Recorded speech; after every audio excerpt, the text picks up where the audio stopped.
listening to the Pittsburgh Piledriver Podcast.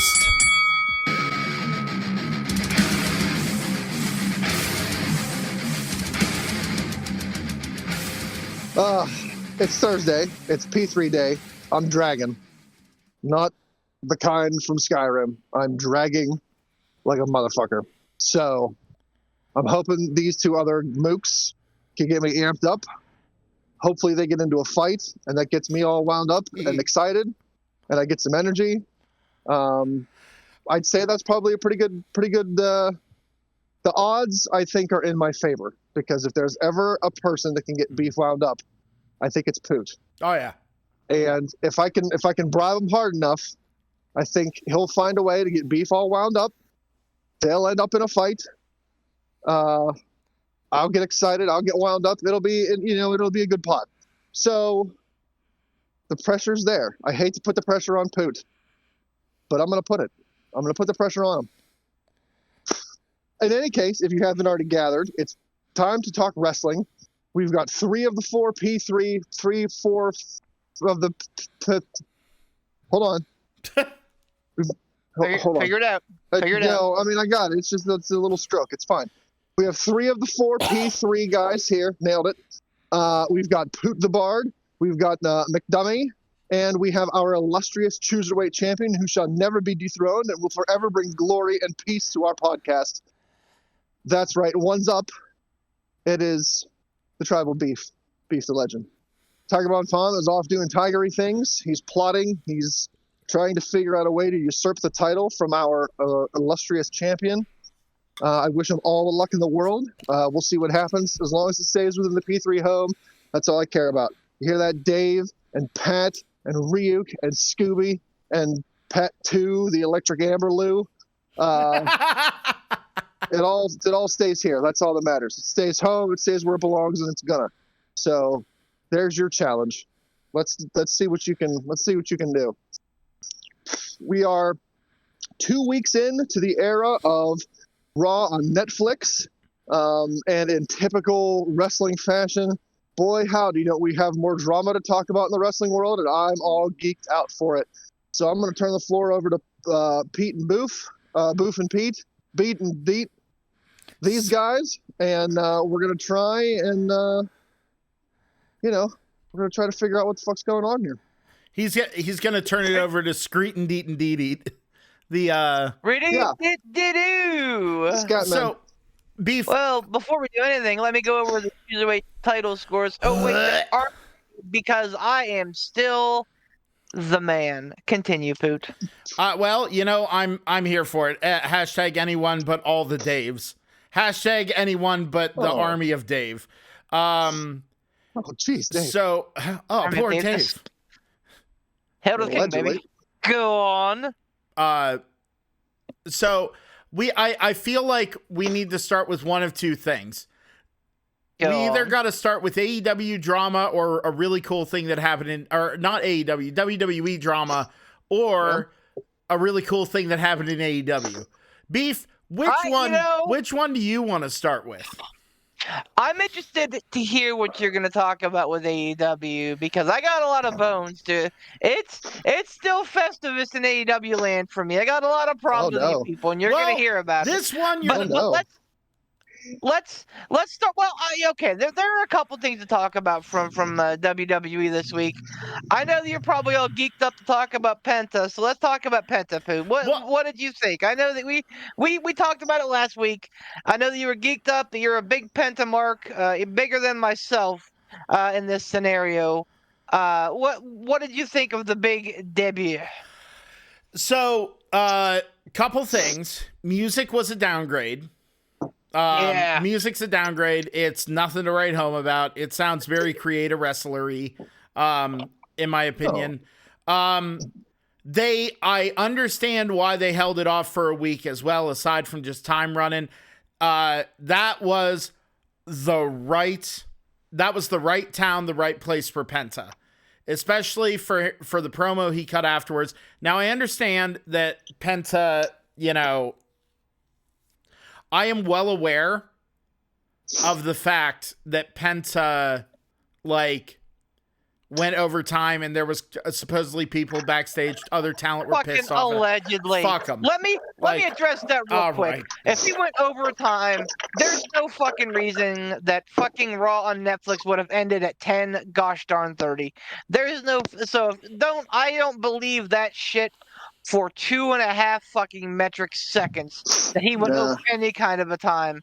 That's bullshit, because if he did, they've said it before, Netflix does not have a time constraint. It could go 3.5 hours, it could go 2.5 hours.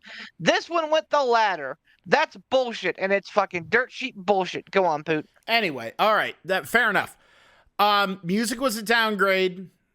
Penta slimmed down, which I think is a good look for him. I mean, he hasn't really wrestled. I feel like the match with Gable was fine. It was fine. It like it just like it felt a little bit like it had cement in its boots. Not Penta specifically, but I mean in general. It was kind of like, it was one of those things where it was exactly kind of what I thought Penta in WWE was going to be. A little bit slower, a little more kind of like it was Penta but WWE-ized. And there's nothing wrong with that. Like I said, it was fine, but it like, there was some parts that kind of felt clunky. There was a little miscommunication. You know, you could tell the fucking dive that Penta took outside the ring. My God, Chad Gable barely like thought about catching him. That was a nasty fucking bump that Penta took. I thought it was fine. I thought it was good. I liked the promo where he was both speaking English and also speaking Spanish. I liked that his family was there. I liked that it kind of like, the perception that I've always had with Penta is that he is a fucking killer. Like he is, like you kind of like, if you ever went back and watched any of his Lucha Underground stuff, the presentation of Penta Dark, it just always felt like when Penta came out, he was gonna go for the throat. Like he's a dangerous wrestler. Not like bad dangerous, like unsafe, but he was just a very dangerous wrestler. Or dangerous luchador. Like he has that vibe, and this kind of like humanizes him a little bit, which is good. I think it's good for a WWE crowd. I think it's good for people who don't know him. I think I like the presentation out of the gate, despite the fact they said the music was like mid at best. I really like the fact that they are presenting him as a star. He is being presented as a star.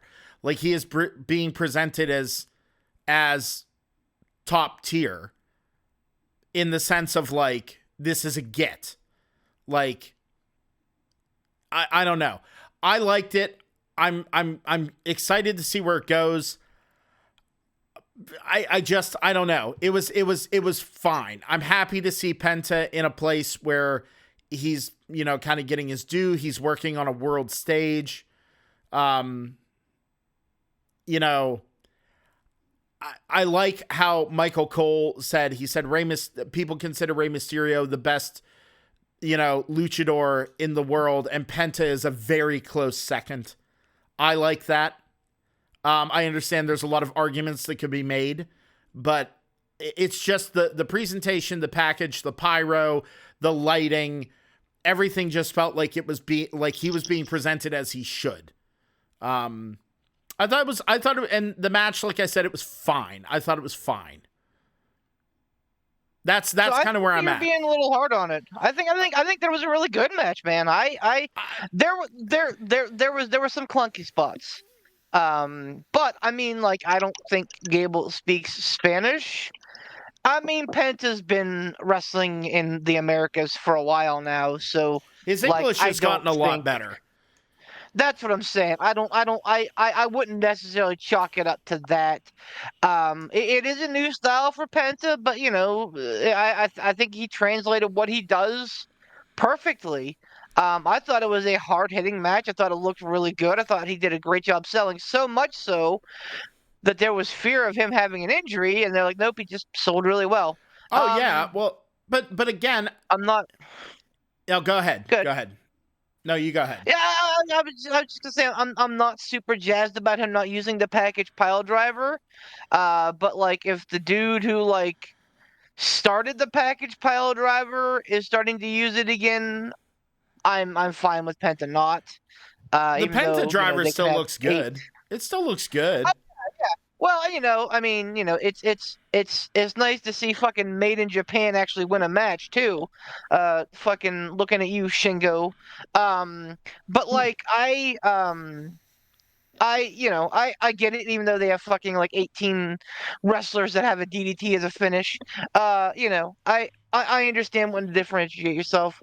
But yeah, I mean, I think I I was shocked because I didn't know how it was gonna go down. And like from the moment that they released his stuff on Shop at like 10:30 in the morning, which by the way, in his like 12 years in AEW, they never once sold a Penta mask on AEW Nope. Shop. They got that shit out real quick in WWE. WWE was like, holy fuck, we're gonna sell boatloads of them, and at $75 a pop, it's a pretty good deal. Honestly, You yeah. know, Honestly, yeah. those are those are things that boggle your mind to go, I don't understand how AEW missed the boat on that. I don't understand why they didn't do it. I don't and you know what? Like maybe there is a reason that I don't know. As a, fucking Smart Mark fan, maybe there is like a licensing issue. Maybe there is some reason why they didn't. But for God's sakes, like WWE could not fucking wait to put their stamp on it, get it out before his debut. And I haven't seen any merch numbers, but I'm sure that he's already fucking killing it because they were so much in front of it. They have put so much power behind the man already. He is crazy over. I cannot begin to think what this means for AEW. And again, I'm not trying to be solipsistic when it comes to AEW. I'm not trying to be like, oh, everything's about AEW. But I mean, this is the fourth. I mean, fifth if you count Sean Spears, but he's been hurt. I don't give him a chance. This is the fourth person to come from AEW and have a fucking rocket strapped on their back. Cody jumped right into the main event. And, Cody is a special case. I'll give them that. But Jade comes over. Immediately a big deal. Immediately put in with fucking their biggest women's superstar at the time, Bianca Belair. Ethan Page comes back. Immediately a big deal in NXT. And now he's fucking rubbing elbows with The Rock. And now fucking Penta comes over. Immediately a huge deal. Like, I think that this is going to have the locker room in fucking AEW going, wow, this is interesting. Maybe I ought to give Triple H a call. No, just the way that they're presenting Penta, I'm shocked that like Ricky Starks isn't sitting over there just going now get me over there now right now. Like, oh, he's been trying to for the last 6 months, and fucking AEW is just sitting there holding the cards, being like, nope, fuck you, Ricky. Oh, Ray Phoenix, you want to go? Fuck you, Ray Phoenix. We're adding time to your contract. And again, it's a business. We blasted WWE for doing it to Luke Harper when they did it to him. R.I.P. Brody. But like, I think that we can do the same thing for Tony Khan. Like, it's very clearly a business move. But man, I just get the feeling that a lot of those guys over in AEW who were like super loyal to Tony Khan are now going to start feeling out their options. Oh yeah. And I think here, in the next 2 to 3 years, Triple H is going to have a fucking smorgasbord of options. Oh, sure. Ransom, what did you think? Did you get a chance to watch Raw and see Penta's debut? I did. So you're a relative outsider, and I don't mean that like in a pop off way, a way that I'm No. trying to insult you. Like you're not like as familiar with Penta as Poot and I are. Right. So I think that you have a pretty unbiased idea. What did you think? I mean, the first thing that sticks into my head when I think back on it is they are treating him like a big deal. Like right from the get-go, like right from the entrance and the promo packages, it doesn't strike me that WWE is going, okay, well let's feel him out, and then in a couple years when he's ready, maybe we'll do something. Maybe we'll do something with him. Like, it doesn't seem like that at all. It seems like right from the gate they look at him and go, oh, this guy's big time, and we want to show him off like we believe he's big time. Like, it reminds me of AJ Styles when AJ Styles came into the WWE. Like, at the Rumble, yeah. Yeah. It's a great correlation. Right from the start, they treated AJ Styles like he was a big deal. Like, they didn't look at him and go, okay, well, we'll put you in NXT for a year and let you get your feet wet. They were like, nope, he's in. He's a big deal. Everybody knows he's a big deal. And we want everybody to know that we know he's a big deal. Yeah. And that's what it felt like with Penta. It felt like they know he's a big deal, and they want to show him off like he's a big deal. I thought it was a great debut. I think maybe just because he hasn't wrestled for WWE, that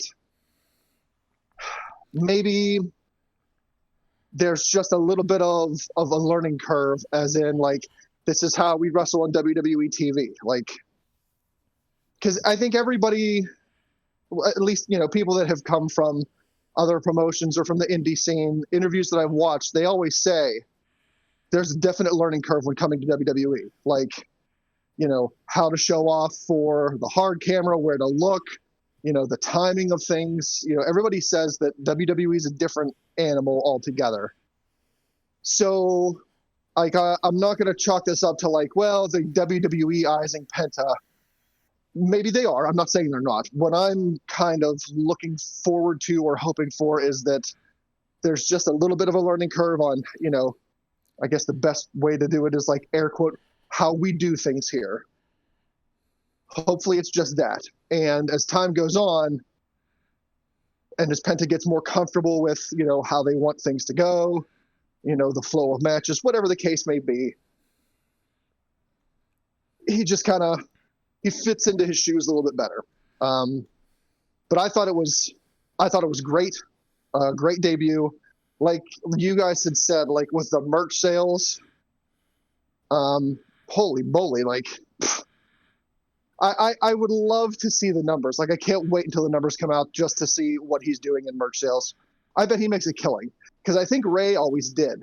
I think all that colorful luchador stuff that Rey Mysterio, they sold for him, I think that was always a big seller. And I think Penta is going to be one of those guys where he's going to appeal wrestling-wise and also merch-wise to a wide range of audience. Like, I don't think it's just going to be kids buying Penta masks. I think you're going to have kids buying Penta masks for sure, but you're going to have teens buying Penta masks. You're going to have adults buying Penta, masks and merch. Like, this is a guy who's going to be able to speak to a wide range of ages, and I think that's going to reflect incredibly well when it comes to the merch sales. Like Beef had said, I have no idea why AEW didn't do something like that. Like, why they didn't capitalize, like, on masks or fun merch for him.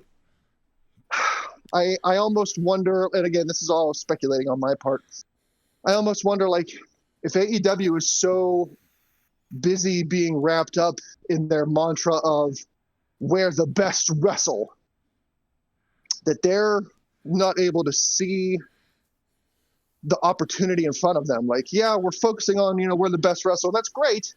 But a large part of WWE's success is their merch sales. Like, I think AEW really needs to try to ramp some of that kind of stuff up. And again, when you have one dude that's in charge of everything and not really delegating out a lot of responsibilities, perhaps, maybe they also need an entire department or team dedicated to innovative merch and merch sales, and like they're focusing all on that. I don't know. I have no idea what the deal is there with AEW. I think they dropped the ball. I think they missed something. Remember what fucking Triple H called them at the induction of DX?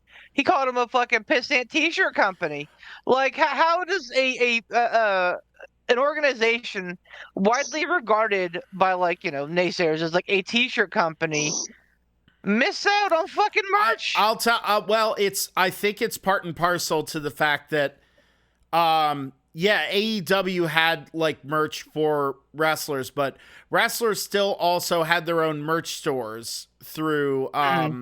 What's the T-shirt? ProWrestlingShop.com. Yeah, ProWrestlingShop.com. Well, and I mean, AEW is a subsidiary of it. Like it's basically the same website. Yeah, but my point here with this is that like that's kind of where like I went with that. Like, it to me, Penta, his merch, the presentation, how they're doing things, all this stuff. This is one of those things where I go, okay, AEW has been going through their growing pains. They've dealt with a lot of problems. We've expounded on that a lot. They need to start growing up and kind of take themselves a little more seriously. And I know that might sound a little like broad and crass and everything, but it's kind of true. Like, that's the thing, is that WWE, bar none, now under the guiding hand of old Paul Levesque, and having the talent there, having people be happy with what they're doing. Like, that's the thing, is like, it sounds like people are satisfied, except for you, Corey Graves. We'll get there. We'll get there. That was what I was initially going to talk about, but beef chose the higher ground on that. But I want them to do that because, like, the thing is, you're like losing someone like Penta, seeing how they're handling Penta. I think that's gonna really, really put something in the AEW talents like ears, and in their like kind of like realms of just going like, oh, WWE isn't a bunch of horseshit. I mean, for God's sake, Malachi Black is one of them. I understand there's a lot of rumor and conjecture surrounding him. He'll be back. But he'll be back because he's a Triple H guy. And like, fucking, what, 12 days and counting? Yep. So like, I mean, that's kind of my point, is that like, we're like, like it's WWE is becoming the place that people want to be, not necessarily. Like, I understand, and it's true. AEW always delivers on wrestling. They do. Truly, they do. Matches are always great. The talent knows what they're doing. I agree. But there are some times when I watch AEW and it feels a little, there's a little sometimes where I go like, okay, this doesn't feel super like conducive and like gelled together. I don't know. No. That's the question goes through your mind. Why? Yeah, why exactly. Why? Yeah. Why and how? An amazing Will Ospreay Darby Allin match on fucking like a random episode, and I guess of Collision. It was like Christmas, right? But like, why? Like, and again, I get it. Like, that's what we expect out of round robin tournaments, and that's why I love the C2. Awesome. But again, like, why? Cows milk for free. Exactly. Yeah. You gotta have that why. And like, you guys are gonna make me do it. I'm gonna talk about it. So like, Tony Khan is a money mark. Go ahead. Can I finish up Penta. Yeah, please. Let me finish up Penta, and then we can get into whatever AEW wants. I wanted to touch on one of the things that you guys had talked about is that, like, you know, Penta came over, Cody came over, Jade came over, and like they're being treated like big deals. And you know, do you think that other people in AEW are going to kind of like sit up and be like, well, wait a minute, what's happening over here? AEW, like I think, again, speculating here, my speculation is AEW started when Vince was very much still in control of WWE. And a lot of people perhaps had gripes with WWE. People maybe like an Adam Cole, Samoa Joe, that came from either another smaller promotion or like the independents. And it was always very clear that, like, if you weren't a Vince McMahon guy, if you weren't a Vince McMahon creation, the machine wasn't with you. There were a few that slipped through the cracks, you know, because they were that good. I'm looking at Daniel Bryan. I'm looking at CM Punk. Like, those were indie guys. Those were smaller promotion guys. Those weren't Vince McMahon guys. And they weren't, I don't think, supposed to get as big as they did in WWE because they never put the machine behind them. The machine got behind them when it absolutely had to, when they didn't have a choice. Huh? Zack Ryder. Matt Cardona's another one. Yep. Yeah. Same thing. Ziggler. So, yeah. So that, I think, maybe was a big part of the perception when a lot of the smaller promotion guys, indie guys, kind of got together and they started AEW, and there was no desire to go to WWE because they didn't want to go to WWE only to have Vince McMahon buy them from AEW and then mire in the mid card because they weren't Vince McMahon guys. But I don't see that with Triple H. I don't see that you have to be a Triple H creation in order to succeed. And I think, you know, Penta is a prime example of that. Jade is a prime example of that. Like, they're not Triple H guys. They weren't Vince McMahon guys. Like, they have talent. They have shown that they have talent elsewhere. And Triple H goes, oh, well, it's clear that you're a big deal. It's clear that, you know, you can wrestle and that you can make money. So let's do business together. Here's my value. Yeah. Yeah. Well, I think Triple H sees people's value, and you don't have to be a homegrown WWE guy anymore to be treated like you're a megastar. No pun intended there with LA Knight. So I think maybe there will be people in AEW now because, let's face it, all the old heads that left Vince and went to AEW, they probably told everybody, like, you know, hey, if you want to talk to them, your contract is up here. Like, that's fine. But let me tell you, here's what you can expect. Like, if you made a name for yourself somewhere else, don't expect to be pushed there. Sure. Like, you'll come in real hot, but you'll burn out real fast because they're not going to get behind you. Like, ask anybody that came from there. And I think word of mouth probably, like, swayed a lot of opinions or put, you know, a lot of people off of WWE. But I think now that they can kind of see, like, oh, look what they're, you know, going to do with Penta. Look what they've done with Jade. You know, hell, look at Cody. That might do a lot of swaying because now you can't really say, well, if you're not a WWE, you know, creation, you're not going to go anywhere. Like, that's just not an adage that works anymore now that Triple H is in charge. So it really wouldn't shock me to see some bigger deals in AEW kind of sit up and go, now, wait a minute. Like, yeah, I'm putting on great matches here. I'm making good money here. You know, I'm being featured decently well here. But, like, if they want me, I'll be a star there. Like, well, it's just going where the money is. It's that simple. Well, I mean, Tony Khan has the money.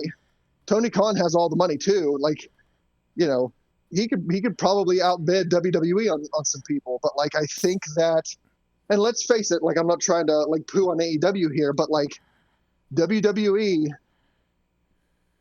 at least for now, still outshines AEW on the world stage as far as popularity. You can't get your WrestleMania moment on AEW. No.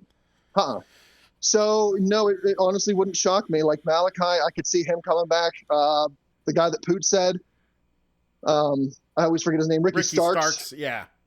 Like when his contract is up, when they finally, let him out of it, or it finally runs out, like he'll be over. I'm willing to bet. Honestly, with as friendly as FTR is with Punk, and as well as things are going for Punk, and especially with how Triple H treated FTR in NXT, yeah, they're having some great stuff with Edge right now. They're probably friends with the Bucks and all that, but honestly, it wouldn't shock me when their contract is up, especially if Cody and Punk are real happy there and they're doing really well, and the tag team division is hot in WWE. Honestly, it wouldn't surprise me to see them go back, because I think Triple H would treat them like a megastar tag team. So it's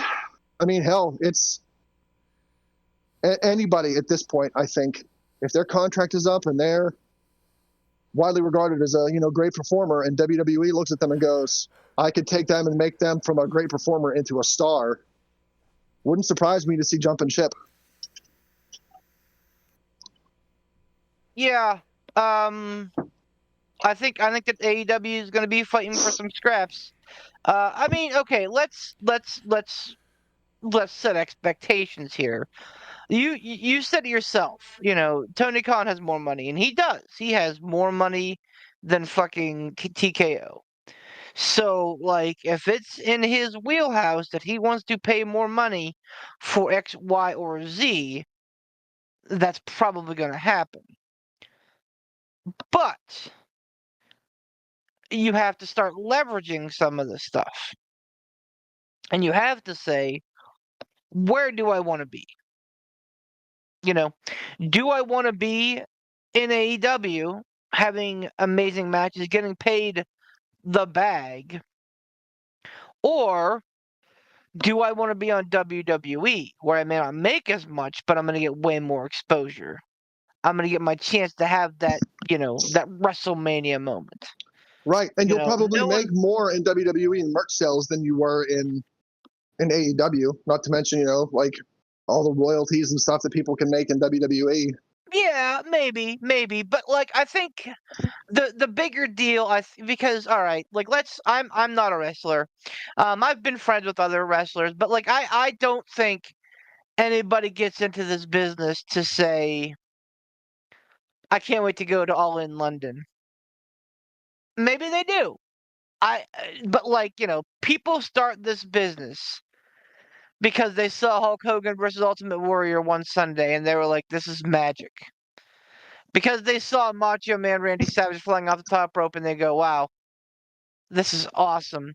Because they saw Stone Cold run his boss down with the fucking Zamboni and being like, this is the coolest shit I've seen. And then, like, as you get into that world, like, just because of the branding, how big of a deal is WrestleMania? How big of a deal is having that WrestleMania moment? And they've kind of made it cliche here the last, probably half decade or so.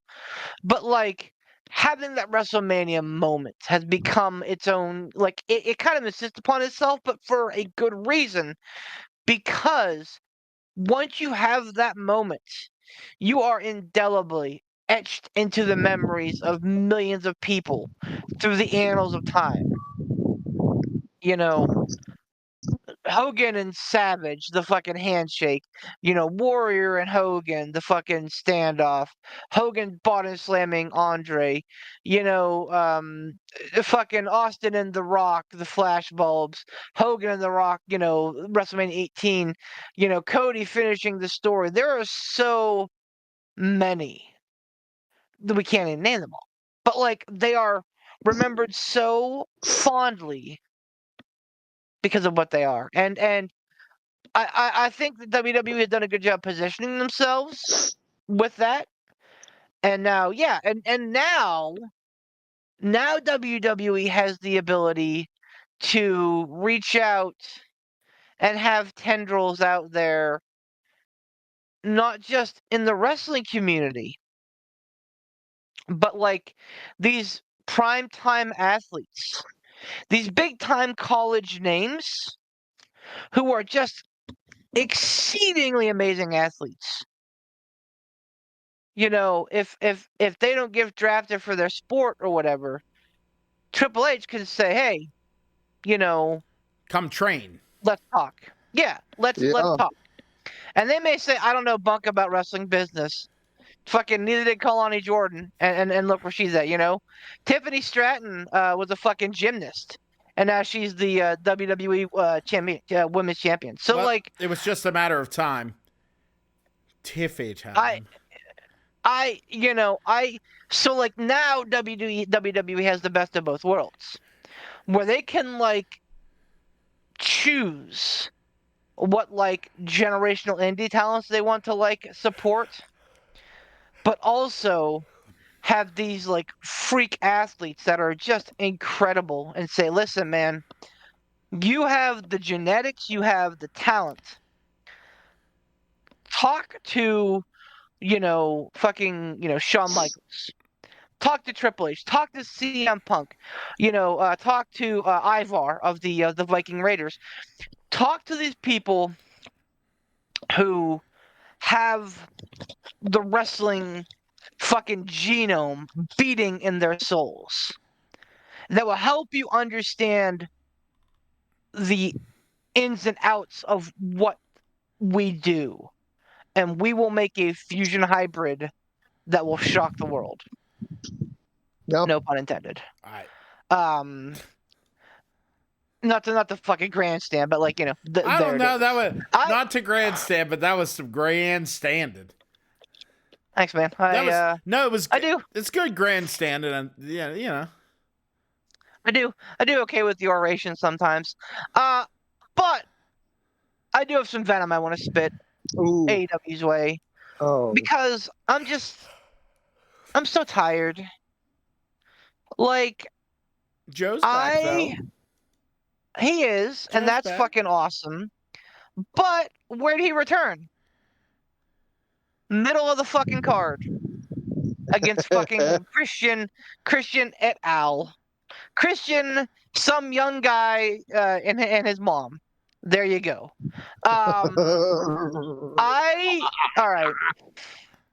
Boy, I Beef's don't want pissed. to like beat dead horses and like come back to the same points, but my God, when that horse is worth fucking exhuming and going over again, I'm gonna fucking do it again. Listen, all right, here's the thing. I feel like AW still does what they do better than anyone else. They still put on exceptional fucking wrestling matches. They still have one of the best women's divisions in the world, which was a weak point 2 years ago. They still have one of the best tag team divisions in the world, bar fucking none. And they still have probably the best talent in the world. However, all that and $3 will buy you a cup of coffee. Because of Tony Khan. And again, I get that like we kind of circle around the drain here a little bit. That he's not a booker, that he shouldn't be a booker, but yet he's a booker. And like it all, like do your fucking homework. It all goes back to like the flashpoint of Brawl Out. When Tony Khan was like, all right, like you guys, the talent can't be trusted to take care of themselves. I'll have to handle it. Which admittedly was probably the right decision, but also like has not worked out at all the last fucking 3 years. Has been terrible. Has been not good at all. Specifically, here's the problem. And it's exactly what Poot said. Samoa Joe's back. Fucking awesome. Except for he's fucking buried in the fucking mid card. Because they had to have the fucking 11 o'clock, almost overrun of Cope and FTR coming out, who like missed their cue, came out late, and like barely made the end of the Max broadcast. Apparently, Max doesn't have the same fucking feelings as Netflix does with Raw. Max is like, nope, it's 11, you're done. Oh, oh, Which is silly to me. Like I get it, like on TBS or whatever the fuck it's on now. yeah. Like that's a hard cut. I get it. It's dumb, but I get it. Like, TV channels, if you're gonna host a and this is a problem I have with the fucking CW too.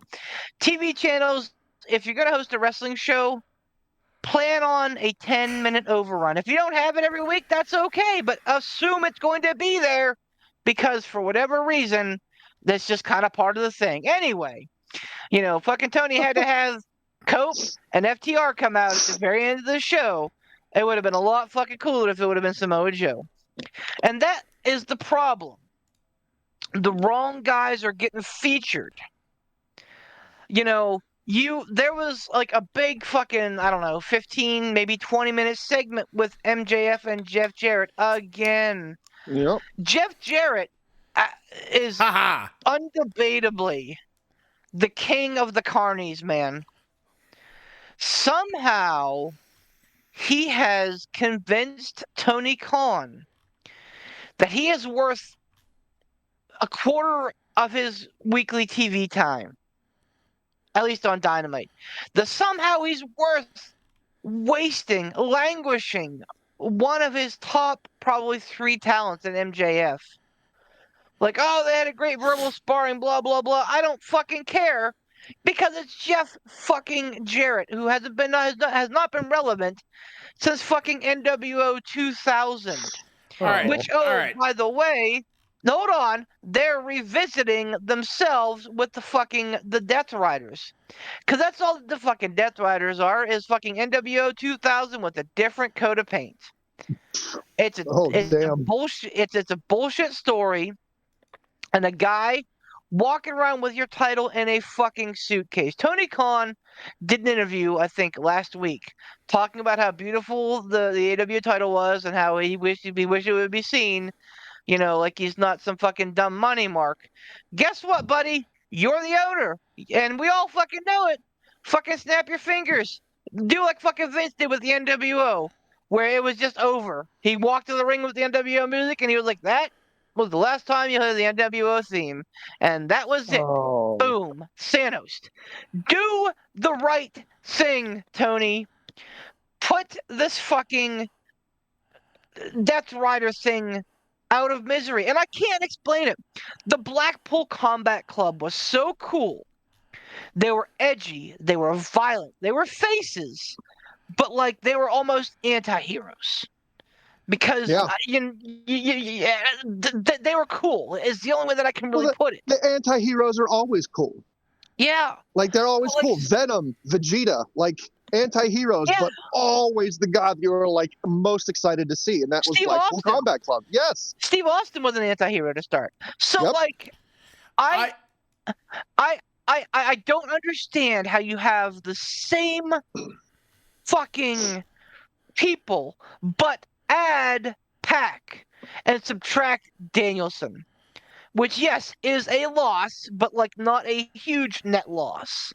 I don't understand how you have the same people, and it sucks so much. It is, and here's the thing: if this whole thing with them, and I know Poot, you're trying to get in, I'm gonna wrap it up. But if this whole thing with them and Cope and FTR were in the middle of the card, and we had like Swerve and Ricochet at the top with the title, or Ospreay and Omega, or Ospreay and Kyle Fletcher, or Omega and Takeshita. Like, fucking pick your poison. Any of those 6-7 guys in there. MJF is another one. Joe. If any of those are in the main event with the big platinum belt, and you have this Death Rider things languishing on for like the last 7-8 months, it feels like okay, I'll give you a pass because it's not the focal point. But this is like what they're putting the spotlight on every week. And every week, every title defense, it is the same fucking song.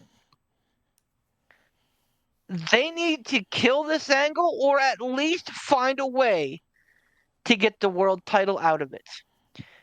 And if they can come up with a creative way to have Christian take the title out of Moxley and somehow involve it in that world title with a world title feud with Samoa Joe, like suddenly I'm a little bit back on board. I'm not convinced that Christian should be a champion in any fucking area ever. But if there's a vehicle to get that belt out of that fucking briefcase held by Marina Shafir, who, again, I want to give her all the love and support in the world, but my God, she has been in the business for like 6-7 years now and has not accomplished jack. She's no better than the day she started. But maybe that's a little bit oversimplification. She's a little bit better, but she's not like fucking Shayna Baszler picked it up like that. Marina Shafir's like, how do I take down? I don't know. Like, get the fucking title out of that briefcase. Get it on other people that actually deserve it. And then we can deal with the Death Riders. Go ahead, Poot. I'm not gonna go on the tear that Beef went on. Not MFing you here, Beef, but so you want to know why I don't go out of my way to watch AEW? Why, Poot? I do. All that. Like all that. I'm just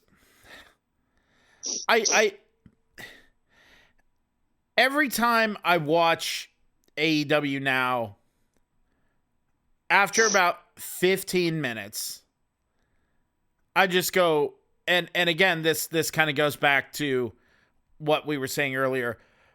Legit, I go, but why? With everything. Like, I know I'm not trying to be snarky and shitty and everything like that, but I go, all right, but why though? Like, yay, Kenny Omega's back. Okay. Neat.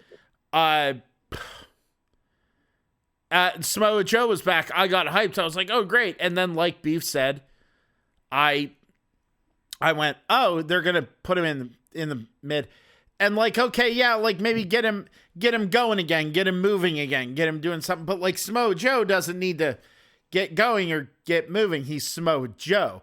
You put him somewhere. I love that you keep saying it like fucking Scott Steiner says it. I love that. I don't know if you're doing it intentionally or not. No, Samoa Joe, not Samoa Joe. Samoa Joe. Yeah, Samoa Joe. Like, well, I've learned a lot about the way I say things. Apparently, I say groceries wrong. It's supposed to be groceries. Apparently, but I apparently I say milk wrong too. It should be milk. Yeah, there's no E in milk. No, everybody says milk. You're fine. You're M-E-L-K? Milk? Nah. Yeah, well, no, listen to this. But at least it's not milk. No, yeah, milk. Oh God, that's why my bones. That's why my bones are so weak. But that's the point. It's like I'm like Samoa Joe. It's like a s'more. You know what I mean? I want s'more Samoa Joe. But like that. But again, it was like, oh, he's gonna be doing this thing. Okay, well, it's just I watch it and I'm like, I feel like I'm watching TNA that took creatine. Oh. Like that's how I feel. Like it's the audio, the production, the look of the ring. Did you watch Cope's one promo where the crowd was deader than a fucking doornail? Like it's just like, dude, that is one of the set. Like when I watch that, it's kind of okay. Listen, this is the only way I know how to compare it. Watching that gives me the same ick as when I watch like The Office, because it's awkward as fuck, and I go, I don't, ew. Like it's that social awkwardness, like Cope is supposed to be out there hyping shit up and like doing his thing, and like people are supposed to be cheering for Cope, and they're not responding. Like, that's the thing. I would take boos. Like, that's the thing. I didn't, whenever Hogan came out on that first Raw on Netflix, I certainly did not,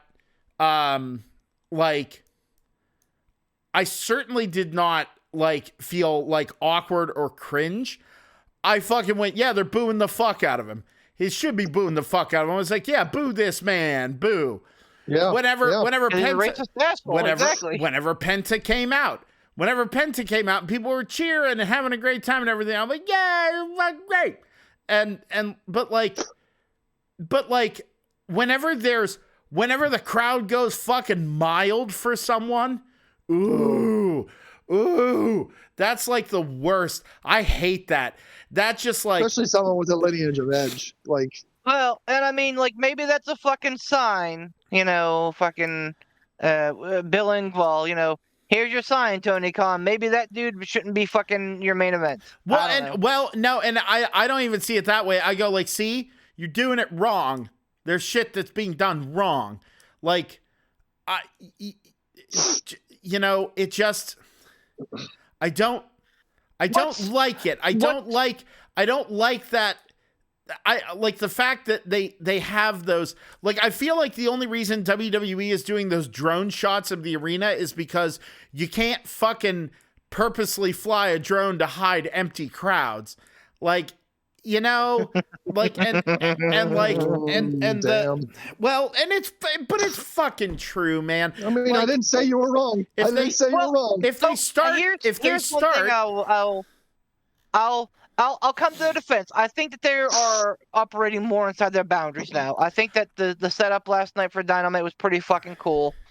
It's better. Like, I like them. I like them in these smaller, more intimate arenas. And it makes sense. But, like, here's the thing, too. Like, Tony Khan, by all accounts, is a good businessman. That's what I've been told. Maybe not. Maybe he's just as poor as his father in that regard anyway. Or maybe they know money. They just don't fucking know sports anyway. But, like, you're fucking running shows out of, like, Loveland, Missouri, and fucking, like, Backport, Iowa, and fucking, like, Birmingham, North Dakota, and, like, apologies for any, folks that we have in any of those locales, assuming they actually exist. None. But, like, they are not wrestling towns. When AEW comes to Pittsburgh, it's generally a pretty full arena. You know why? Because Pittsburgh's a wrestling city. When you go to New York, it's generally pretty full. Philadelphia, New Jersey. Tony Khan has this thing where he thinks that I think he's outbooking himself. I think he's trying to outsmart himself by saying, look, I can run all across the country. I don't have to run on the Eastern Seaboard. Do you know why the majority of pro wrestling not named WCW ran on the Eastern Seaboard for so fucking long? With so much success? Because it's a wrestling fucking country. Yeah. Well, I mean, you hit the nail on the head with Pittsburgh. Like, I love PWG out of California, and, like, I don't think you can argue with some of the talent that's walked through those doors. Kevin Owens, Sami Zayn, Young Bucks, Kenny Omega, Super Dragon, CM Punk wrestled out there, Samoa Joe, just to name Bryan Danielson, a select few. So, like, yes, Southern California's influence is absolutely there. But again, if you want to go West Coast, it seems like you got a pretty good base there. That's cool. Maybe a smattering in Texas, okay.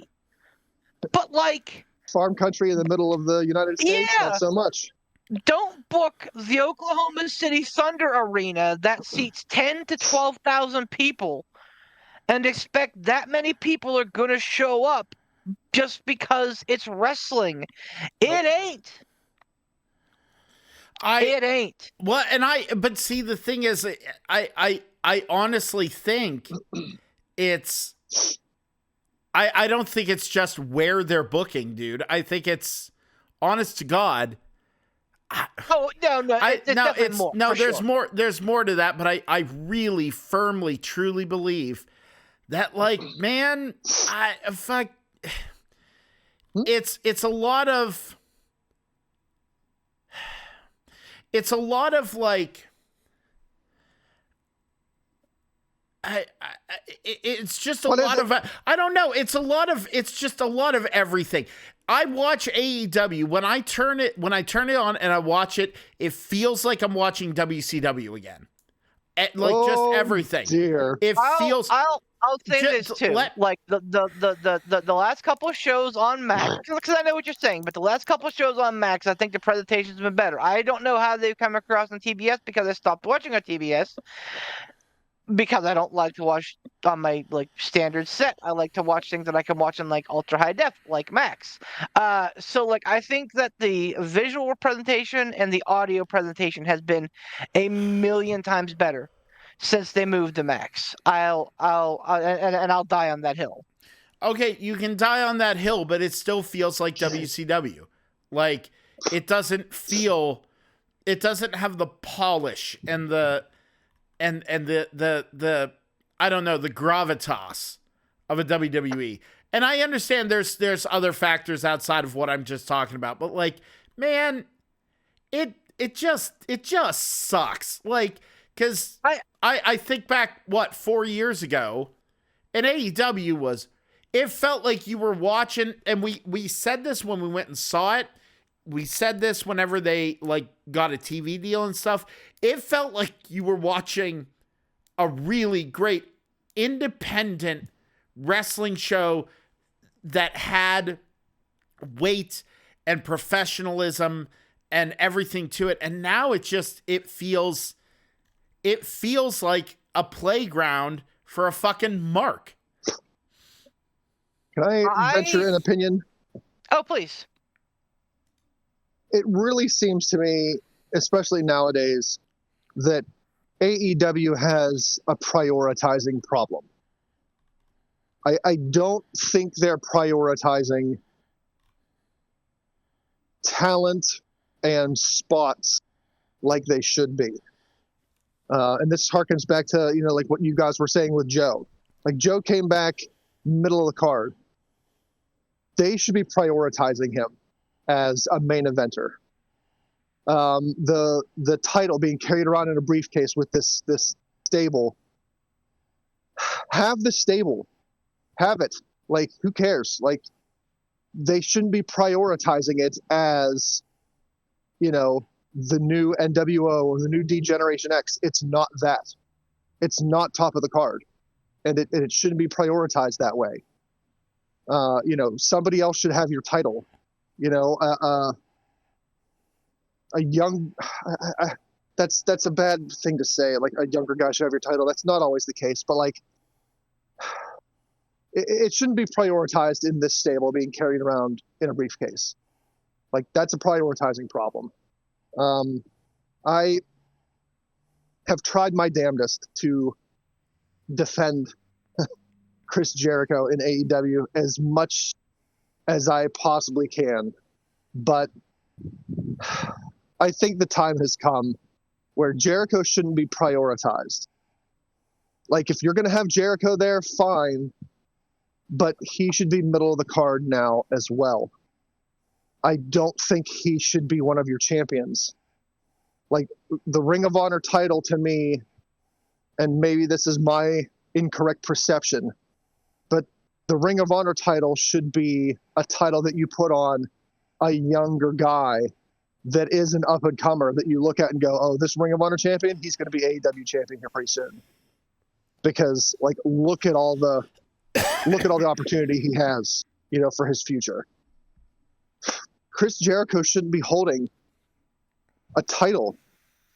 He's lost too much, and it hurts me to say that because he's one of my favorites of all time, and he's done so many impressive things in the business, but he is aged, he has slowed, and he shouldn't be a title holder for you. He shouldn't be prioritized for you. Like if Jericho's going to be a priority, it should be a priority of him elevating a younger guy. Like if Jericho has a stable, fine, and that stable's prioritized, fine, but it shouldn't be prioritized because of Jericho. It should be prioritized because of who Jericho is with and who he is teaching under that learning tree. Like the learning tree shouldn't be a vehicle to where Jericho can be walking around with one of your titles. I think AEW has a big prioritizing problem. And, and it doesn't just go to like talent. It has everything to do with like arenas and locations as well. Go and have your shows in places where you're going to be able to pack an arena. You're going to be able to pack a venue. Like my wife and son and I went to see the WWE Holiday Tour, a non-televised event in Pittsburgh. And what's it called now? PPG. It's not the biggest venue, but for a WWE holiday show that's non-televised and, had some goofy spots that you don't see on TV because it's a non-televised event, it was packed all around the ring. There were not sections that were blacked out and didn't have anybody in it. Like seats were filled. It wasn't filled to capacity. You could see smatterings of empty seats, but not large swaths of them. You'd see an empty seat, in between, like there'd be one seat empty in a row. Like go to where you're going to be able to pack a venue. And it doesn't have to be a gigantic arena every time. Go to where a wrestling show is going to be hot. Like you guys had said.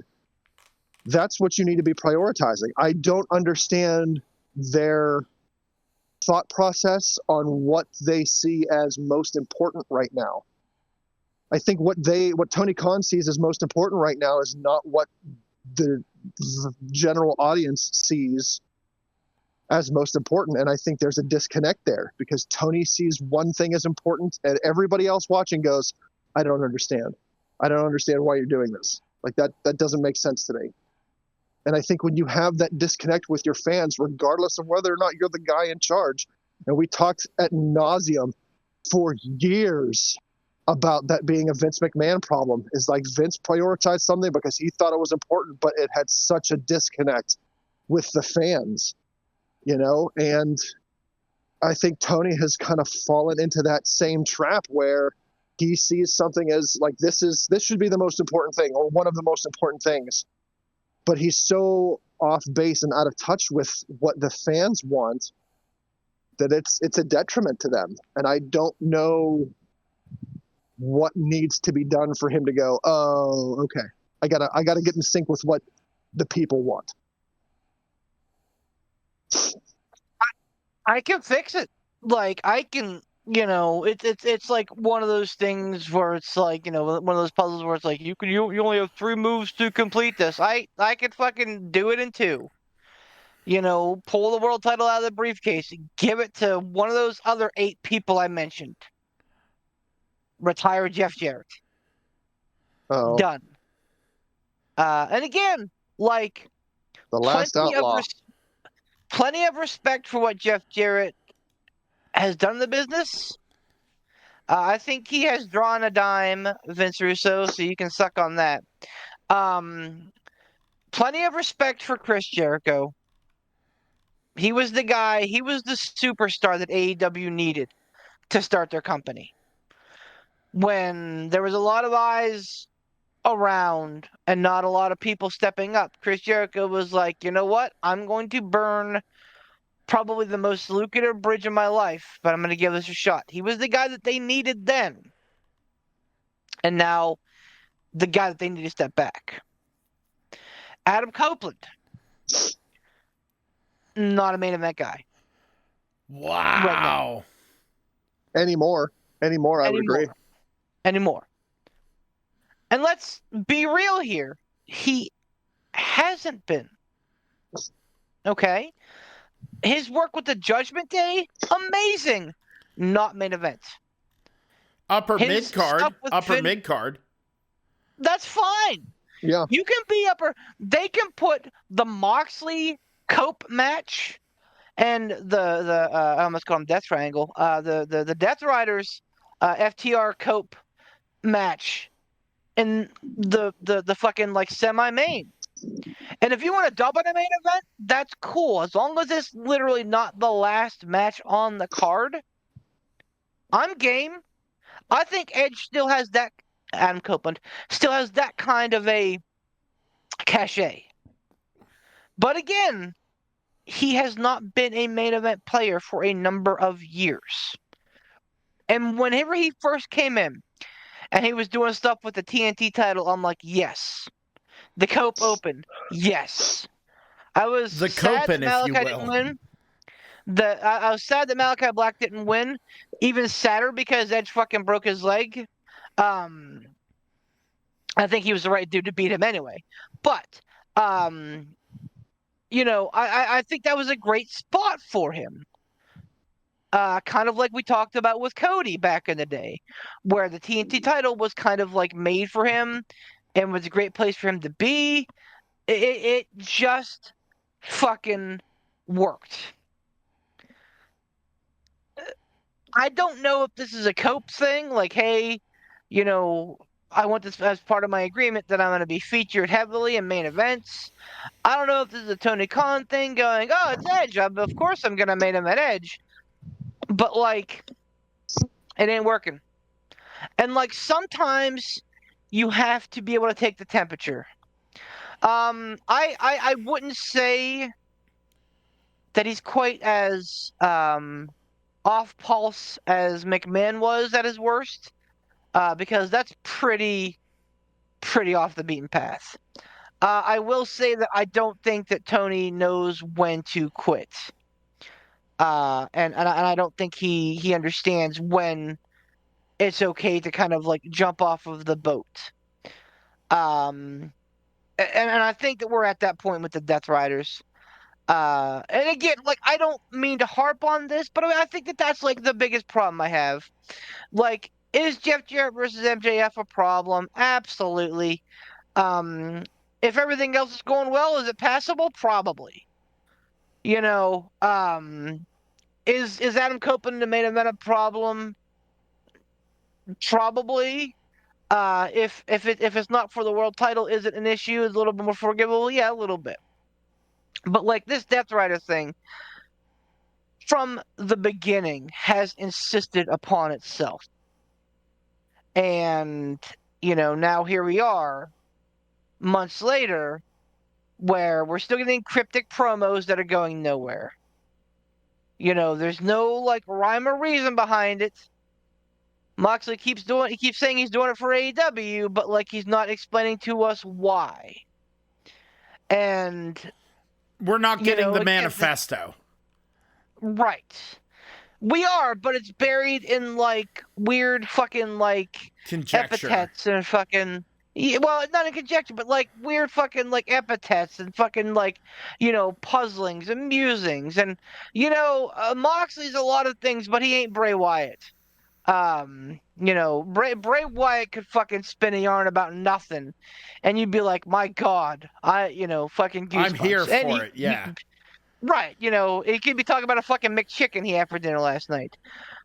Moxley is not that. Moxley is a great dude at what he does, which is violence. And again, I think that that's one of the best things about AEW, is the fact that they do have a little bit of something for everything.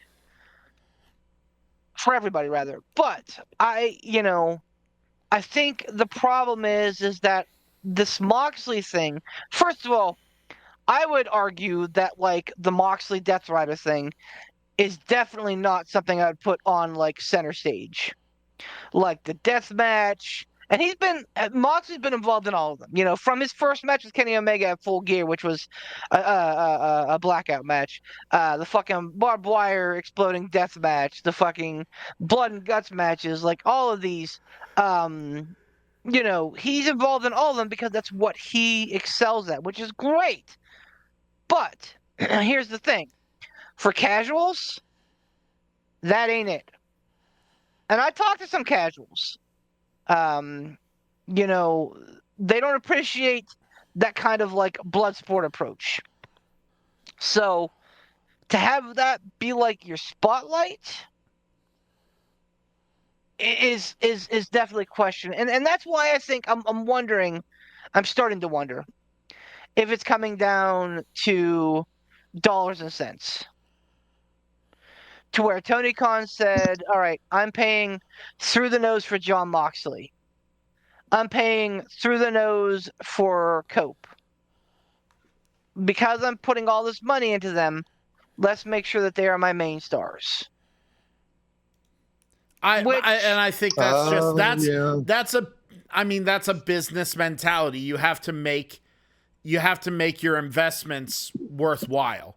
And I think that's the problem, is that he's a businessman, not a wrestling promoter. On that note, I gotta pee. He also comes from a football family. Not to say that, the Jaguars are anything fantastic, but like I think that they've been in business long enough with the Jaguars to like know how that works. Like sometimes the quarterback that you paid $20 million a year Sir? for is going to get outplayed by a dude who's making $2 million. And sometimes you got to recognize that and pick that hot hand. Yeah, you got to Go with call the it audible. guy. Exactly. Go with the guy who's going to win you the championship, not a guy that you're paying all the money to. It's okay to say, my bad. I fucked up. And here's the crux of it. I don't think he fucked up giving big money contracts to Mox or Cope, because I think that they are immediately recognizable to wrestling fans. I just think it's a bad beat to put that style as the main event. And like all this ultra violent stuff that he's doing, fucking choking people out with bags and this, that, like that should not be like how you're making your bread and butter, man. Like you want TNA, oh yeah, Uh-oh. AEW, I'm watching TNA, so I'm hoping that was part of the Freudian slip. Okay. AEW, we're the best wrestle, right? Like, put your fucking money where your mouth is. You've got guys like Omega, Okada, and Ospreay, as well as young guys like Fletcher and Takeshita, who are really showing their fucking chops, sitting on the sidelines. Now, I guess an argument can be made that, like, oh, if they're big enough deals, do they need to be involved in the main title hunt? And normally the answer is no. Like, normally if you're a big enough deal, you can carry an angle without the title and it's still good, i.e. Punk versus Rollins, i.e. Punk versus Drew. Like, those were big money angles that had nothing to do with the title. But in this scenario where we're talking about AEW still growing, and they are, make no mistake about it, they got way too big, way too fast, and they hit that like wall. And now they've had a regression, and now they're building back.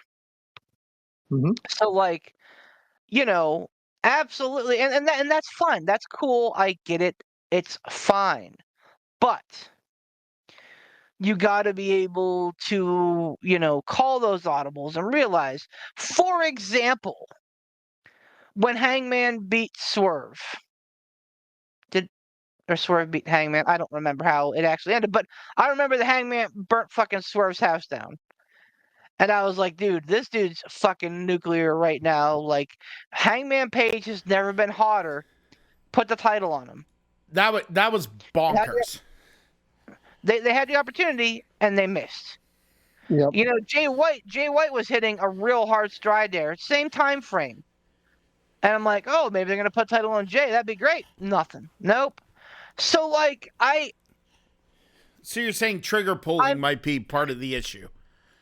Yeah, I wonder if Tony has this big fucking grandiose plan, right? And he's like, we are not deviating from the fucking plan.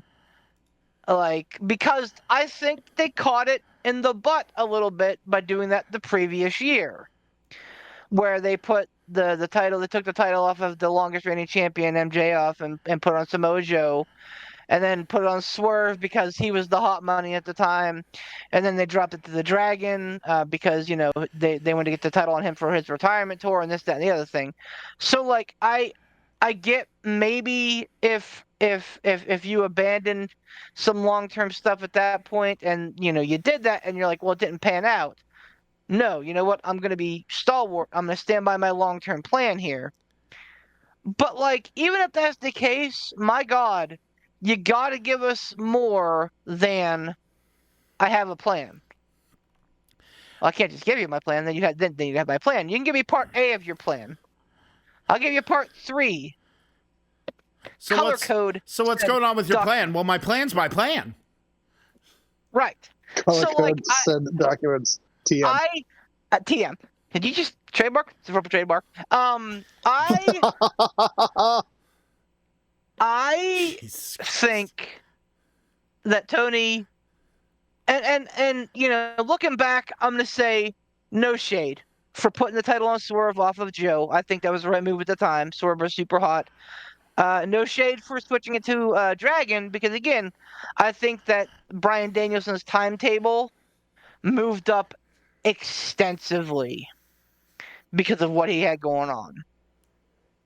Yeah. So and again, I get wanting to have the American Dragon being part of your title lineage. That's fine. So like I understand that, but like I thought, and for a while it was rumored that Darby was gonna beat Danielson in at Wrestle Dynasty in Washington, which would have been a great move. Is he the only one of the pillars that hasn't held a title, like the world like a big title? I mean, Garcia. I mean, he's been TNT champion, but I mean, same with Garcia. If you still consider him a pillar, he's been kind of ground down at this point. Wow. But like,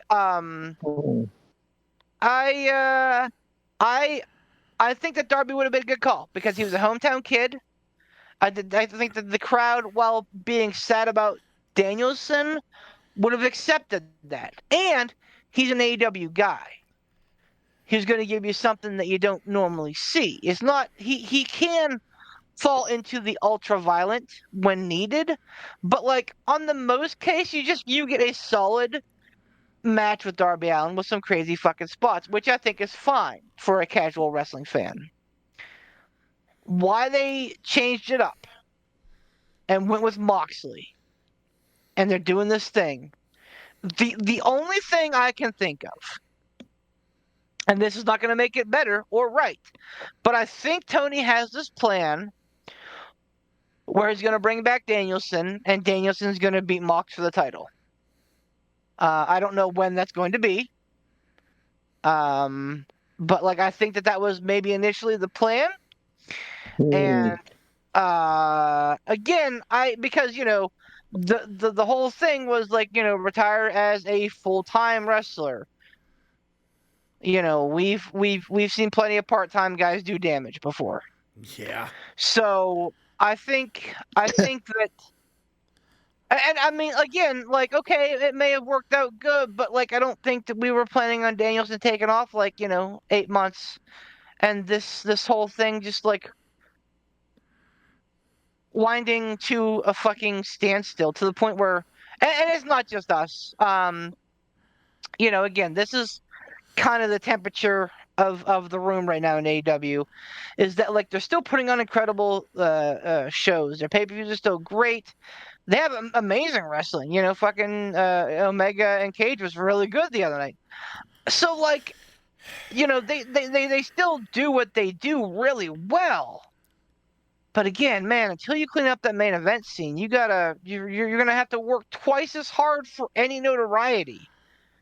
And when you're a new company, and I guess they're not new, but like when you're a growing company like that, the last thing you want to do is make your life harder than it has to be. Speaking of making life harder than it has to be, Unless any of you guys got another point on No. on No, on AEW. Are we gonna talk about it? We're gonna talk about it, man. No. Making life harder than what you need to be seems to be the theme of the season. Because Corey Graves is fucking popping off on Twitter, and it ain't great. Not like Jeff Jarrett is. He great. Ain't Ain't he great? No, fucking okay. So here's the deal. I like Corey Graves a lot, and I really think that he did a great job. Just fathom, if you will, your dream job, the job that you go like, man, it's my dream job. I've always wanted to do it. It's my passion. I love it. Blah, blah, blah. And it gets taken away from you. Okay. Now you're imagining that. It sucks. That's rough. Okay. Now, imagine that you have the strength and wherewithal to go, you know what? I still want to work in this field. I'm going to do something that I'm also good at. And you do the thing, you're working in the field, but you're not the center of attention. You don't really have the, your fingers way deep in the pie, as it were. But you're still doing something you love to do, and you're enjoying it. And you're good at it, most importantly. And then, and then your job flows and fluxes, and you're great at it and everything. And I know Beef's gonna defend Corey Graves, I know, but like my point is all this, and then your job fluctuates a little bit. Your responsibilities kind of go down. You're not needed as much. You're feeling like you're jilted. You're a jilted person. Do you put your head down and do you keep going? Okay, I'm gonna see where this goes. I'm gonna trust this, and if it doesn't work out here, I'm gonna go find another job in the field, and I'm gonna do better somewhere else. Or do you go to a very public forum and start yapping about how terrible your job is and how underappreciated you are, and all that? Which one would you do? I don't know about you. In private, I'd whine and complain and piss and moan as one would do to friends and loved ones whenever shit is wrong. But you pick yourself up and you fucking go and you do the damn thing. Corey Graves just openly on Twitter fucking, like, instead of going like, okay, well, this is happening, it's fine, my time will come, my time and place will come. That's just the way every job works. Every one of us has been overlooked at a fucking job before. For jobs, for positions, for promotions, for whatever. It happens. And like our responsibilities have gotten dialed back, or we've gotten lambasted by our fucking bosses or whatever. Just shit fucking happens. And you don't go to your boss and go, well, fuck you. If you do that, you're not going to have a job much longer. And then if you don't have a job much longer, you can't sit there and then be shocked Pikachu meme that you don't have a fucking job anymore. My point with this is that Corey just needs to fucking, think a little bit more. He's better than that. He's not a fucking Enzo Amore. He's not like a fucking dumb shit like that. He's just not. He's better than that. He's more professional than that. He's more talented than that. I'm not mad. I'm disappointed. That's what I have to say to that. It's one of those things where it's like, I don't understand where the sudden venom, vitriol, and outrage is coming from. It's not like this is the first time that this has happened. If you take the coach, Jonathan Coachman's, information and JR's information, JR got bumped, and he was, probably the best color commentator in the business at the time. He got bumped. Cole has gotten bumped several times. The coach got bumped. King got bumped. It happens. Like stuff like that happens. It's not like this is the first time that something like this has occurred, and Corey can be outraged because like why are they doing this to me? They've never done this to anyone before. Like, why are they singling me out? And maybe it's a bad comparison. Like maybe I'm out of touch, but like when I think about it, I compare it to, okay, you're the WWE champion. Well, eventually you're going to lose that belt, and somebody else is going to be WWE champion. Like you can't hold on to that forever. Plenty of talented people have had hot angles on television and have gotten, written off TV for a couple months, for one reason or another. Like it happens. I don't understand where all the shock is coming from. Maybe it's just because like he had no inclination that this was coming and it was sprung on him all of a sudden and it kind of took him by surprise. I don't know if that's it. I don't know if perhaps he's been unhappy for quite some time and is, has been looking for a way out. And this is just kind of like his version of what Punk did. When Punk freaked out on Jack Perry, I think Punk was looking for an out and, he found it. I don't know if this is Corey's out. I don't know if he thought, well, this is a prime opportunity for me to flip my shit and get released, which is exactly what I want to have happen.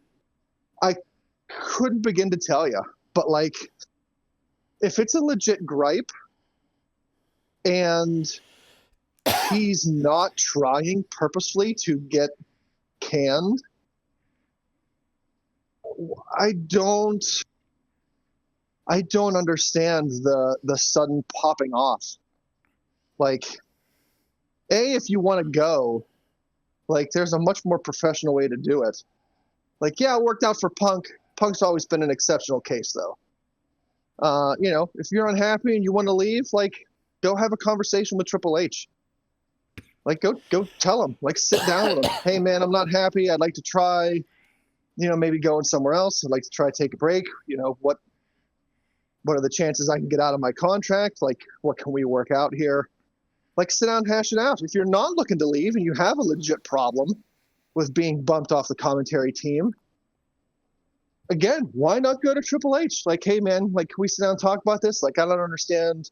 I thought I was doing, good for you guys. Like, is there something I could have been doing differently? Like, can you try to explain this a little bit to me? Because it kind of took me off guard. Like, there are many different avenues to approach, but I don't understand the whole, like, oh, you did something that I don't like. My employer did something that I don't like. So now I'm going to jump on social media and flip my shit and bury the company that I'm, working for and employed by and being paid from.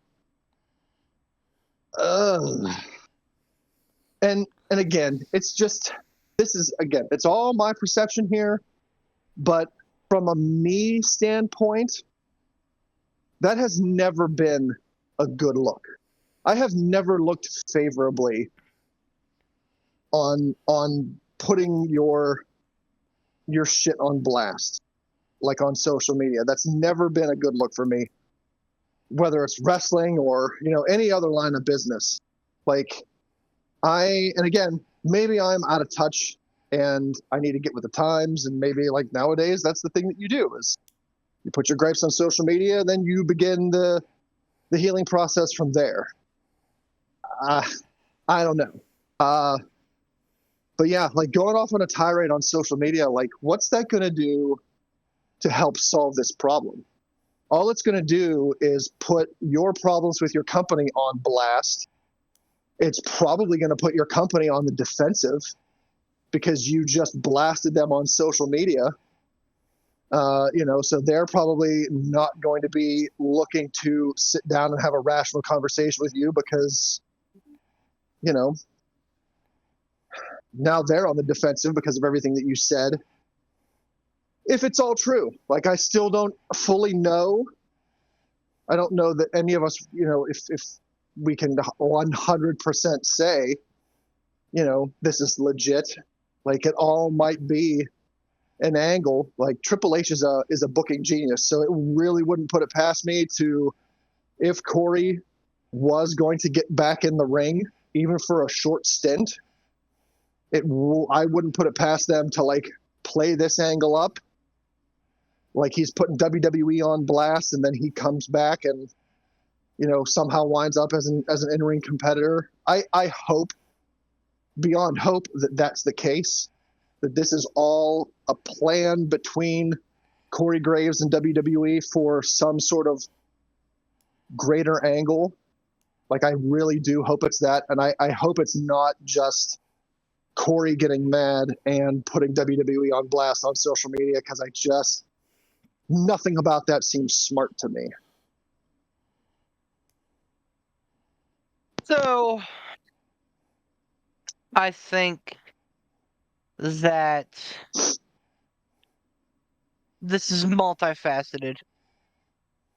I don't think it's a work. I don't think it's a work. I think it's absolutely a shoot. Oh, damn. Now, could this be something that they, shoot into a work? Maybe. If everybody's willing to play ball, this could absolutely be like a Matt Hardy, Lita Edge situation. And then that shit sells right now. But like right now, I am fairly convinced it's not a work because Graves has since deleted those tweets. Anytime you delete something off of social media, that tells me immediately that you have hindsight. Most people delete them immediately. Corey Graves waited like 48 hours. So the most recent reports indicates that maybe this was his attempt at getting canned. And it sounds to me from that report that it has less to do with it being Joe Tessitore and Pat McAfee, which is fine. His tweet would lead you to believe that that's where his umbrage is with those two specifically, because they are far more famous than he. And then your thoughts on that, your mileage may vary on those specific thoughts. I will say that I do think that having those two on the shows that they're on is fine. I think that's a good decision, because I think that both those voices are immediately more recognizable to people who don't watch wrestling than Corey Graves. And I think Corey Graves is amazing what he does, but I think that sometimes it's okay to like have a little bit of an outreach to try and snare some more people. It sounds like his umbrage is with Wade Barrett. It sounds like back in like earlier this year. It's a weird thing to say. But like back in like the early infancy of January, he was told that Wade Barrett was going to be replacing him on commentary. And that's pretty much the situation. That's not what's happening, or that is what's happening? That's pretty much the situation. Like, he was on with Michael Cole until Pat came back. Then he was on with Tessitore. So, like, it feels and now like Barrett is going to be on with Tessitore? Sorry to keep interrupting. I'm just trying to understand what's happening. Yep. Nope. That's exactly what's happening. Okay, gotcha. So, I get it.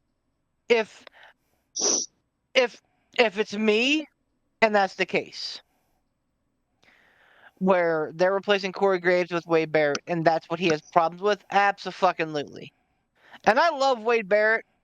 I think that Wade Barrett did a great job announcing in NXT, and I think he's done a pretty passable job all around. But like, I think that Corey Graves is way more deserving of the spot than Wade Barrett. So I just think that his anger bubbled over, and it landed on some people that, what's the verbiage? They caught astray. I don't think it has anything to do with Joe Testa or Pat McAfee. I'm sure. I remember hearing at one point that like Graves and McAfee don't like see eye to eye, despite both being Pittsburgh boys, devout Yinzers, if you will. I've heard that like they don't, and like I get it, like they're completely different circles. Pat was the jock playing for the football teams. Graves was, that fucking nerdy kid that was into wrestling and now went into independent wrestling. So like I get it. And I get why this is sticking his craw a little bit if it were over Pat or over Tessitore. But again, I think that this is overweight and he's looking for a way out. So he figures, okay, well, I'm going to, shoot high, aim for the names and see what happens. And I don't think it's going anywhere. I think the Triple H TKO far too smart for that. And here's the other part of that. They're gonna need him again when it comes to fucking August, and Pat goes trotting back off the game day. Which again, no fucking slight. I love Pat's announcing. I think that he's an incredible announcer. I think he's like not like a great announcer, but I think that his emotion makes me care about what I'm watching way more than Corey Graves ever has. Oh But yeah. Corey Graves has like the technical know-how to like bring me into a match too. Yep. They each have their strengths. Right. So like I don't shit on McAfee for going and being part of game day because again, he is a $1 billion brand at this point. Like, yeah, dude, get your fucking pull, brother. If you want to work WWE and game day, like, and piss off all the old heads in between, please, let's piss off all the old heads that we can at this point because I think that there's, anyway. My point remains is that I think WWE realizes, hey, we need this guy whenever we're shorthanded again. It could just be that he's angling for like a better fucking deal. He wants them to realize how fucked they are when August comes and how much they're going to need another like great play-by-play guy. And that Corey Graves says that bill, and maybe he gets some more cash thrown his way. Regardless of the reason, I think that this is absolutely premeditated. I think that this is like no accident. Like I don't think that this is a crime of passion, as it were. This isn't him getting suddenly emotional because he knew about this for weeks in advance. If because it's not like he found out like the night, the night after. It's not like he found out on January 2nd. Like he found out probably well in advance of this that this is what was happening. This is how the tides are changing. So like if it was a tweet of passion, if you will, it would have occurred then, not 2 weeks after the fact. So I just feel like there's an angle here with him, not a work angle, but like there's something that he wants, and it's more than just being part of the SmackDown announced team, I would say. So you're like, what's the I want the real answer here. What's the over under on Graves getting back in the ring?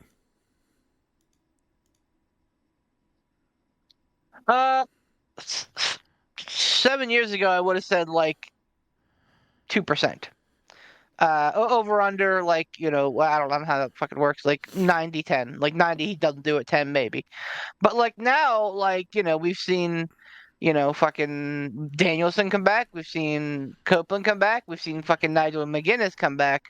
So I think that absolutely anymore, like medical advancements being what they are, I think that we are seeing these wrestlers come back from these injuries that they, previously had not. Shibata is another one. I said Shibata. Ciabatta. Damn it. So like, there's a maybe, but like at the same time, like he's been out of the ring for what, 7 years, maybe longer, and it's probably longer than that because my God. He fucking times the son of a bitch. When you like, I'm sitting there watching old Royal Rumbles in like 2018. I'm like, oh yeah, that was like 2 years ago. I'm like, nope, it was fucking 7 years ago Yep. now, dickhead. Welcome to being old. So, yeah, I But forget my look, fucking point. regardless of what he's angling for or what his plan is, like I don't take umbrage with that. Like if he's wanting more money or wanting to get back in the ring or wanting them to see his value, like regardless of what his want is, I don't have a problem with that. Like if he thinks he's worth more and wants to angle for more money, absolutely, go get what you're worth. Yeah, absolutely. Like don't get paid less than what you're worth. My sticking point is the avenue in which you're doing it.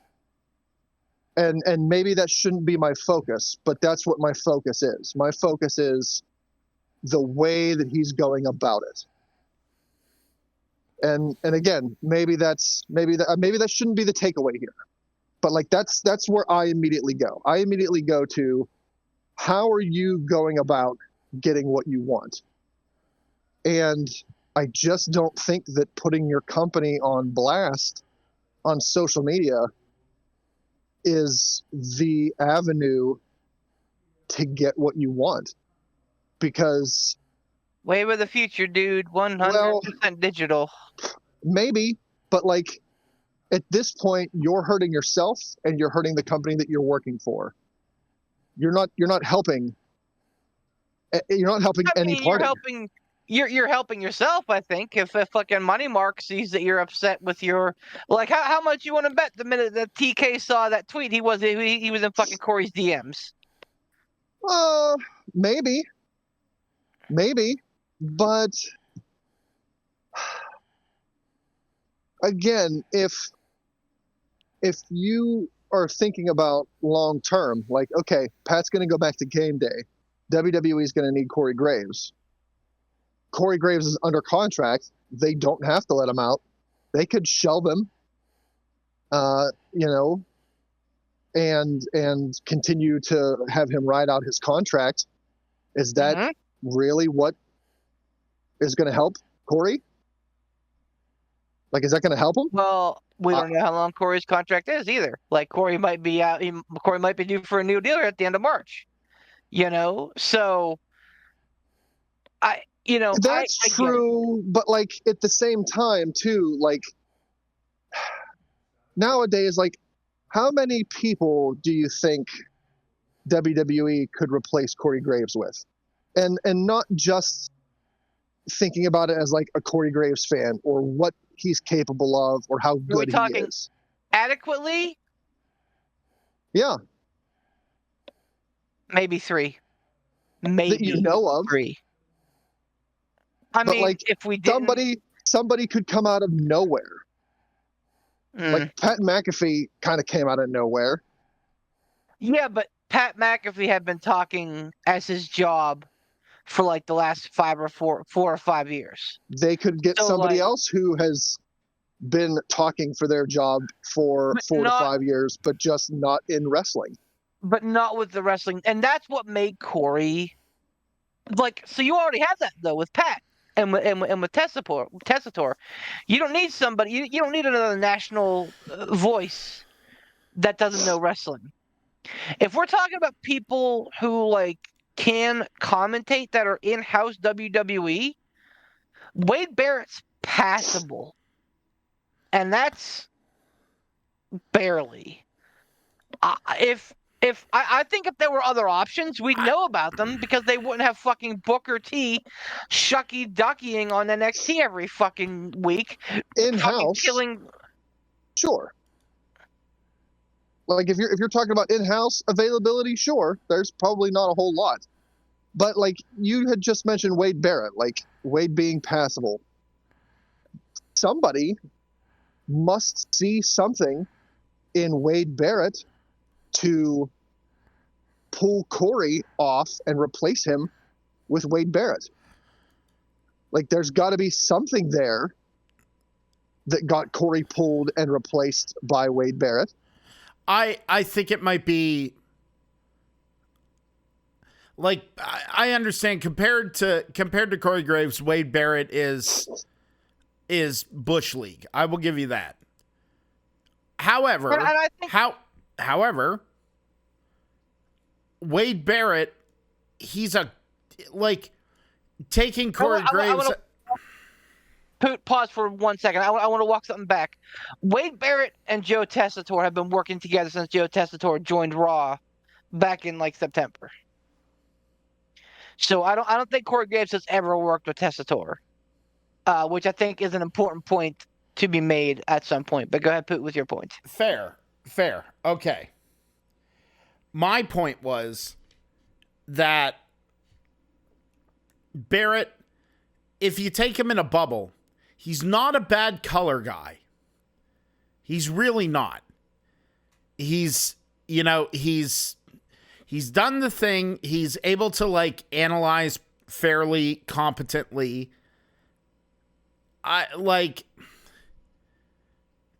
He's a good foil. And that's the thing is that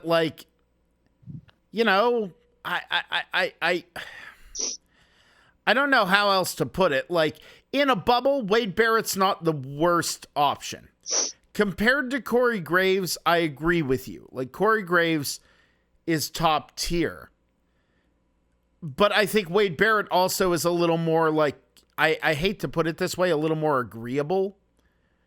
Corey Graves is contentious, and he needs someone like a Michael Cole to kind of be the proper foil to him. Perhaps for Tessitore and in general, they're not looking for someone who needs a foil. They're looking someone to be the foil. And that's the thing is that because Corey inherently with his style is a little more contentious and a little more succinct, and he's kind of the color commentator that's he's not a heel, but he's quote unquote the heel that makes good points.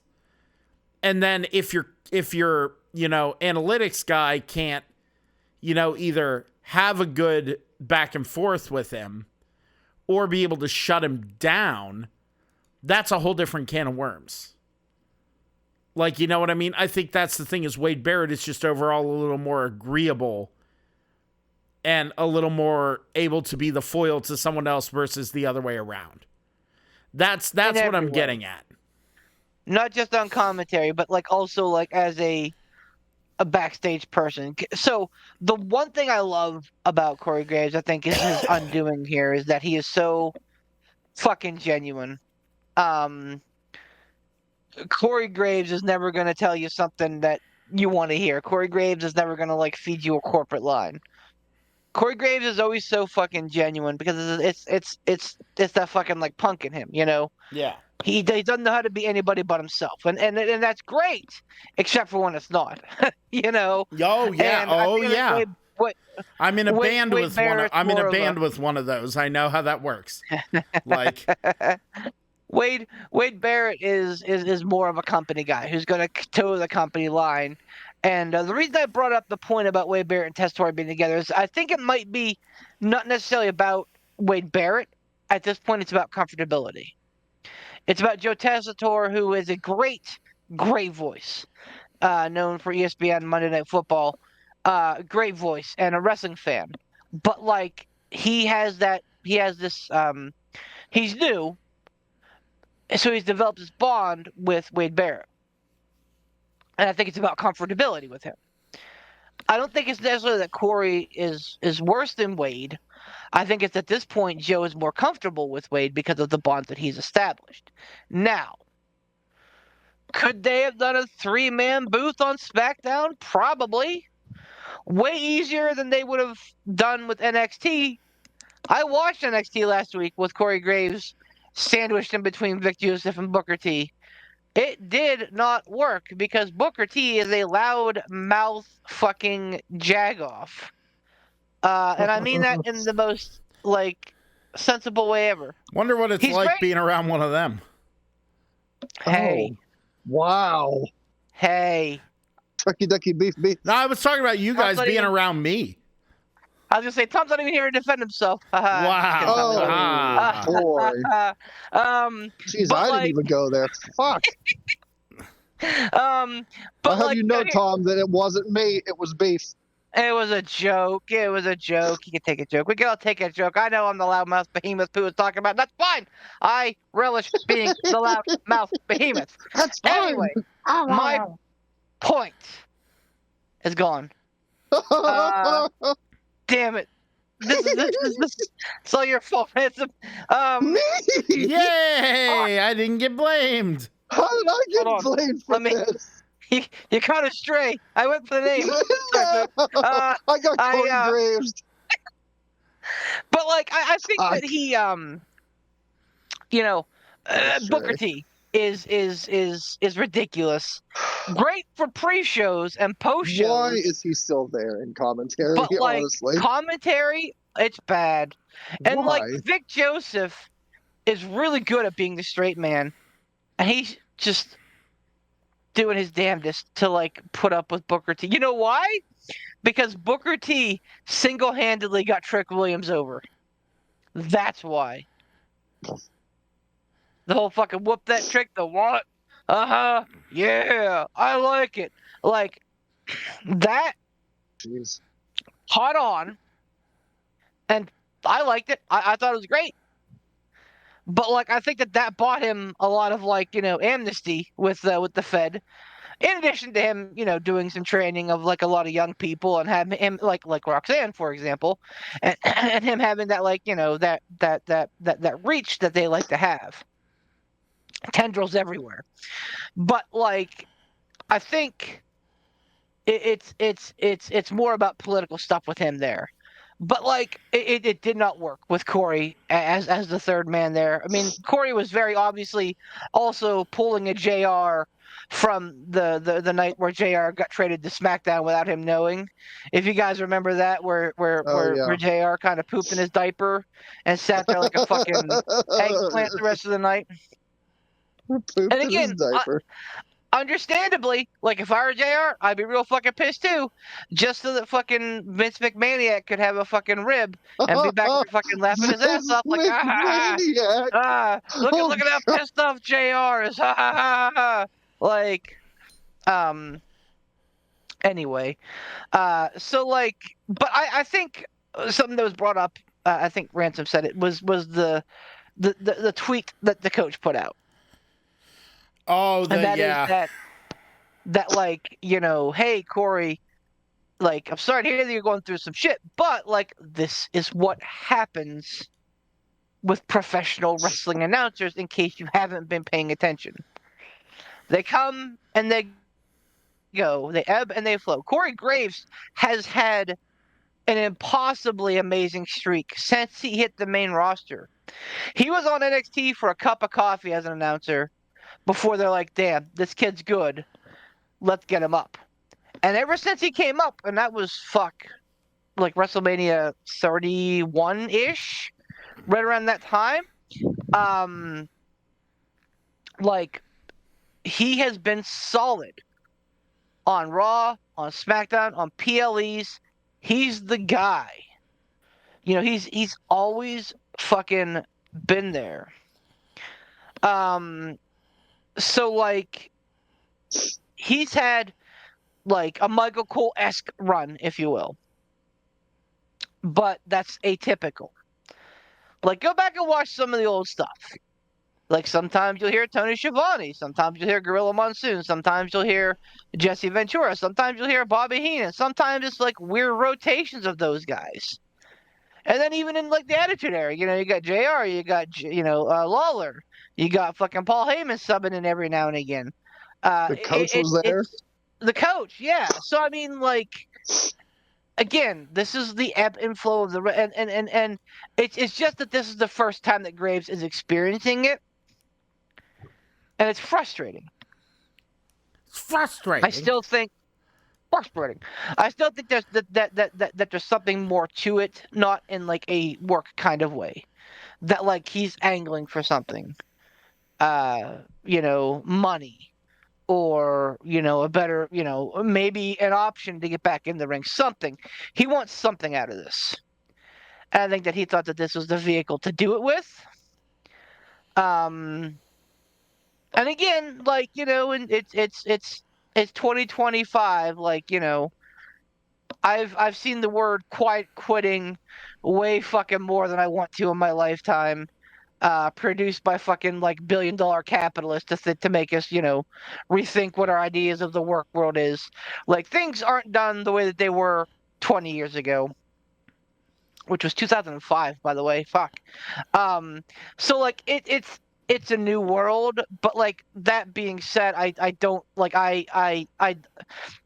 I do fall into the Ransom and Poot camp and saying that I think that like there's a time and place, and like dropping your company shit all over social media is not the way to do it. Like you can go to social media and be pissed off about your fucking like your significant other, about your fucking football team, about fucking your favorite television program, whatever.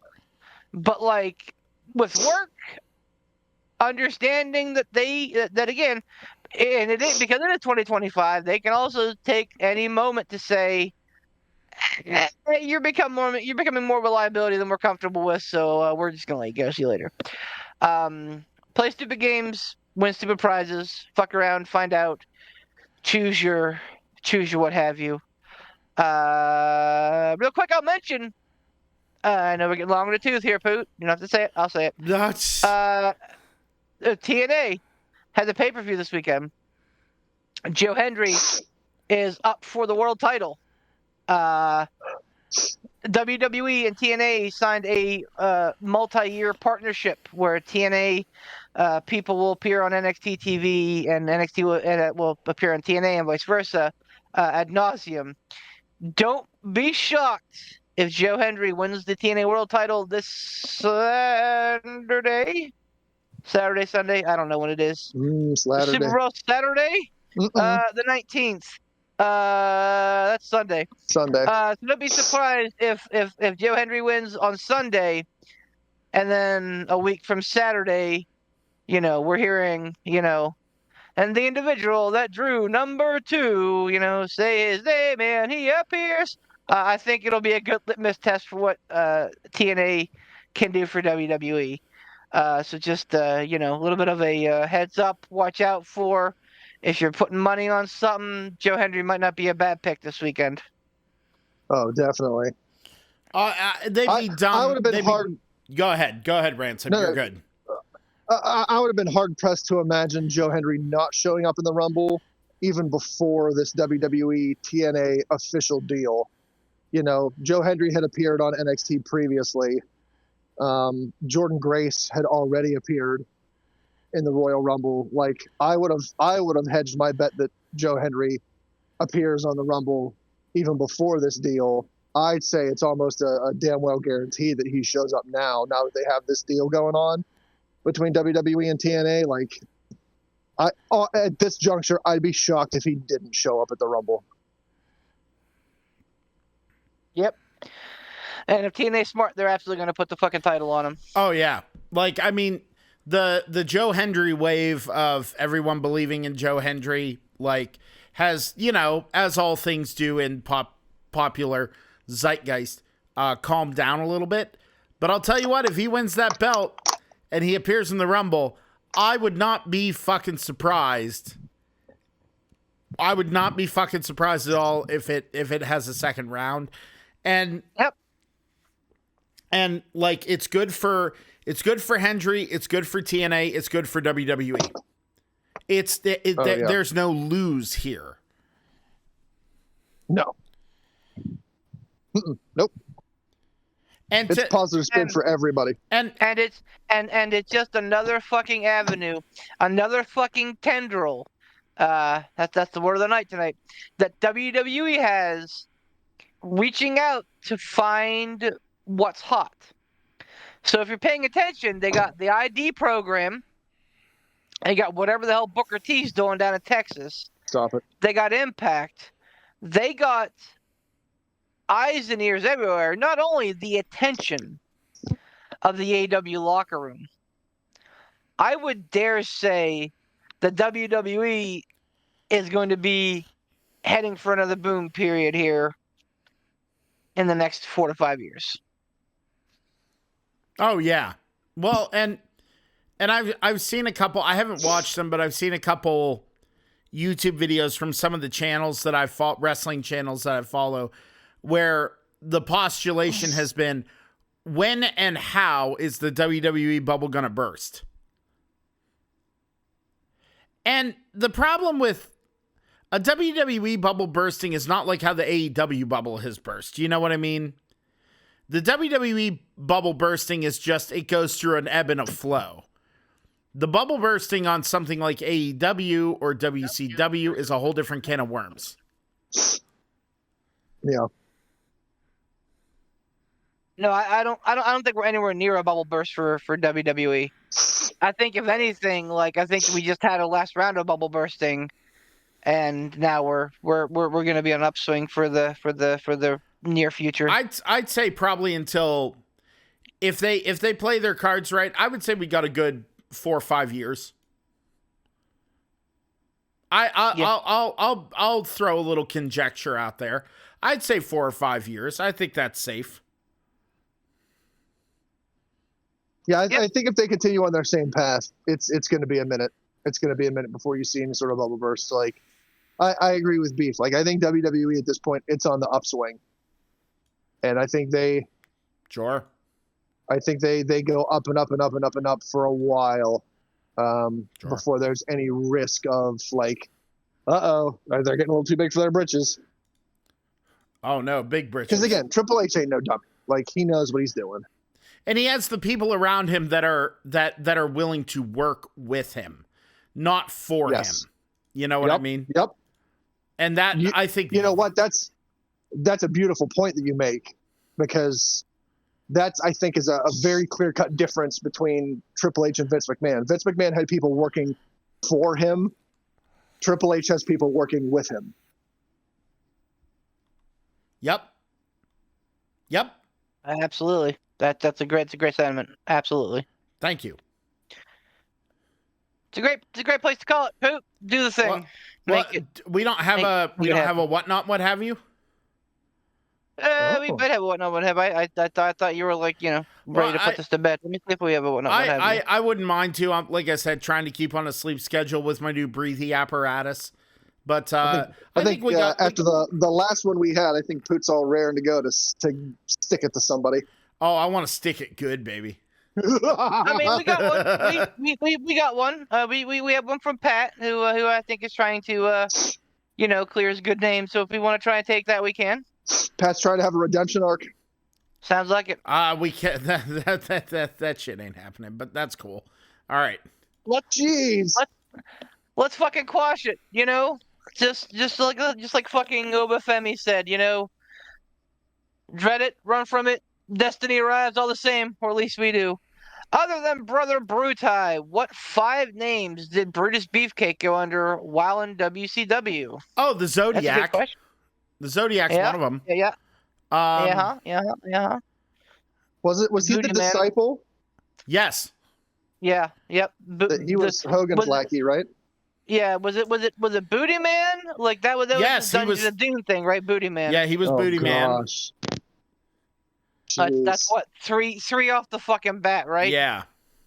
I didn't realize he had so many in WCW. Yeah, he was. Oh, wasn't he the? No, he wasn't the Renegade. No. No, that dude is his own fucking thing, man. I remember thinking he was like the Ultimate Warrior or like some other. No, he was a dude that like they booked because he looked like Lorenzo Lamas from Renegade, and like just never went anywhere. Oh, I Uh, for the longest time I thought him and the Warrior were like one and the same. Yeah, right. Me too. That's why, and like I would, when I spoiler alert for any of my kids that would be listening to this. When I was subbing school, I'd sit on Wikipedia all day and just fucking read, and that was one of those like weird fucking like portals I'd fall into. It was like, whatever happened to the Renegade? And it turns out not much, as is typical WCW conjecture. I don't have a document open. I probably should be keeping track of this. You said I don't want to do the license agreement. Where's my fucking docs? Fuck you, Google. Microsoft, not Google. I appreciate you, Google, and your free form stuff. I'm just gonna use fucking Notepad like a basic ass bitch. Zodiac, Disciple.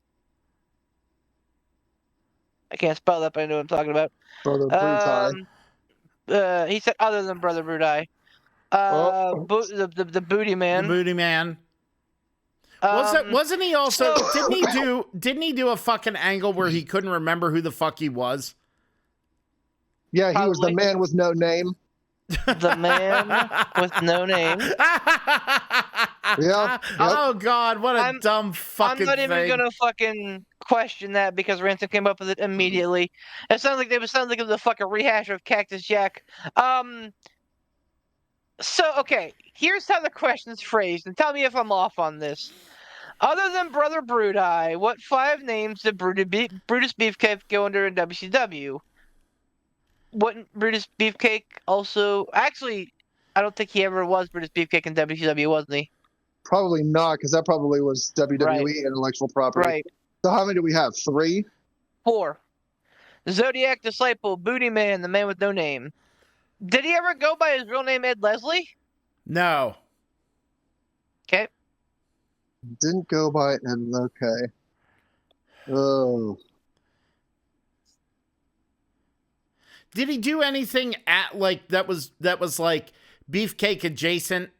Like, you know what I mean? Like coming out with the fucking gimmick, the fucking scissors and the bow tie and shit. Probably.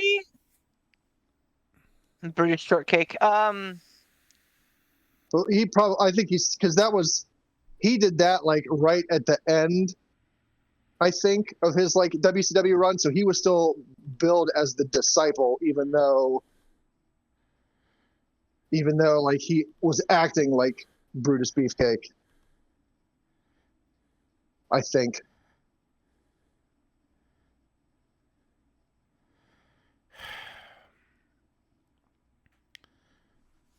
The dumb fucking man. Because I don't think he. Jesus Christ. Because like they did this angle where like he was abducted by the Warrior and became part of like the Warriors crew or whatever, but I think he was still the disciple at that point. Like I don't think they rebranded him and gave him a different name. I think he was still the disciple at that point.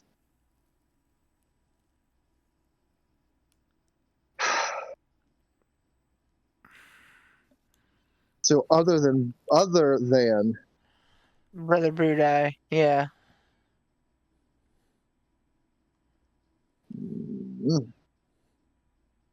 And like, is Brother Brudai different than Brudai? Like, because I think because Brudai was his own thing, right?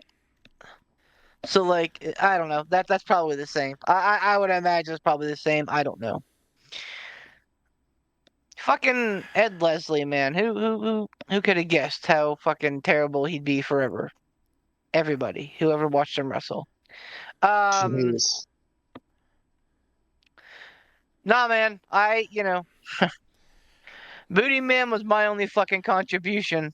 Why I remember that so fucking vividly is beyond me, but like, did he was he the butcher? Or am I thinking of someone else? Like Butcher. Oh, you stupid Butcher, bag. what? He was the Butcher because that's his name when he was in the Three Faces of Fear. No, that was the Zodiac. He was the Zodiac in Three Zodiac. Faces of Fear. But he did another stint in the Three Faces of Fear as the Butcher. Yeah, I think Ransom's right. And I think, if I'm not mistaken, that the Booty Man may have been like adjacent to the Faces of Fear as well. So it's ironic that 3 of the Faces of Fear would be Ed Leslie. But no, because when he was with the Three Faces of Fear, he was the Butcher, and then he became and then he went into that angle where he couldn't know his, like he didn't remember his name. He was the man with no name, and then he became the Zodiac when he was with the Dungeon of Doom. Right. Dungeon of Doom, Faces of Fear, different groups. I mean, Tough to remember, but as much as they are, this is pretty much the same damn thing. But yeah, this is absolutely accurate. The minute Poot said the Butcher, I'm like, wait, that sounds very familiar. Yeah. All right, so we have Zodiac, Disciple, Booty Man, Man with No Name, and the Butcher. Are we happy with that? Yep. Yeah. Feel pretty content. Let's go. If you're watching The Dark Side of the Ring, we got this. The Butcher, the Man with No Name, Zodiac, the Booty Man, and the Disciple. Oh, Pat. Good effort, buddy. Got him. Pat. Don't come at me with any fucking Marty Jannetty questions next week, huh? I can only deal with one terribly irrelevant wrestler that hung around for way too long at a time. Leaf Cassidy. Wait. Leaf Cassidy was Al Snow's other name when he was with. Remember the New Rockers with Marty Jannetty and Leaf Cassidy? Yep. That was Leaf Cassidy. That was not good. Oh, doggy, good stuff. Anyway, Pat, you lose. You get nothing. I'm not even going to go through the motions because you're just not terribly important to me. Jeez. Wow. I was at least the heel work. Some bitch. The heel work is strong tonight. Oh, Pat knows. Pat knows. He's needled me enough to deserve this, I think. He's needled me enough. One of these days, he's going to whack us with one that's just going to be like the most impossible to answer question. He's going to come on and gloat the whole time and just ruin your mood. You know, I got to say this. Anytime we've had Pat on, he has been nothing but respectful. He's not played into any fucking character. He's never been face, heel. You know, he's busted my chops a little bit, but like he's been great, which is why I'm always so happy to lose to him when we do lose. He's very analytical when he comes on. He's very analytical. Yeah, he is, and it's nice to have that other voice in here sometimes. Just wish he'd win more often. You know, maybe if he get on that, he could show up more often. I don't know. I lied. You lose, sir, and you get. I lied. You get that thing. Now, see, you just added more editing for me, Beef, because now I got to isolate the I lied. Can you please make that a soundbite for the Discord? I lied. I'm gonna have to go through and edit it now. I was almost through that. I was almost through that fucking straight face, and then Ransom's fucking like cackle. Just it broke me, and I couldn't finish. I lied.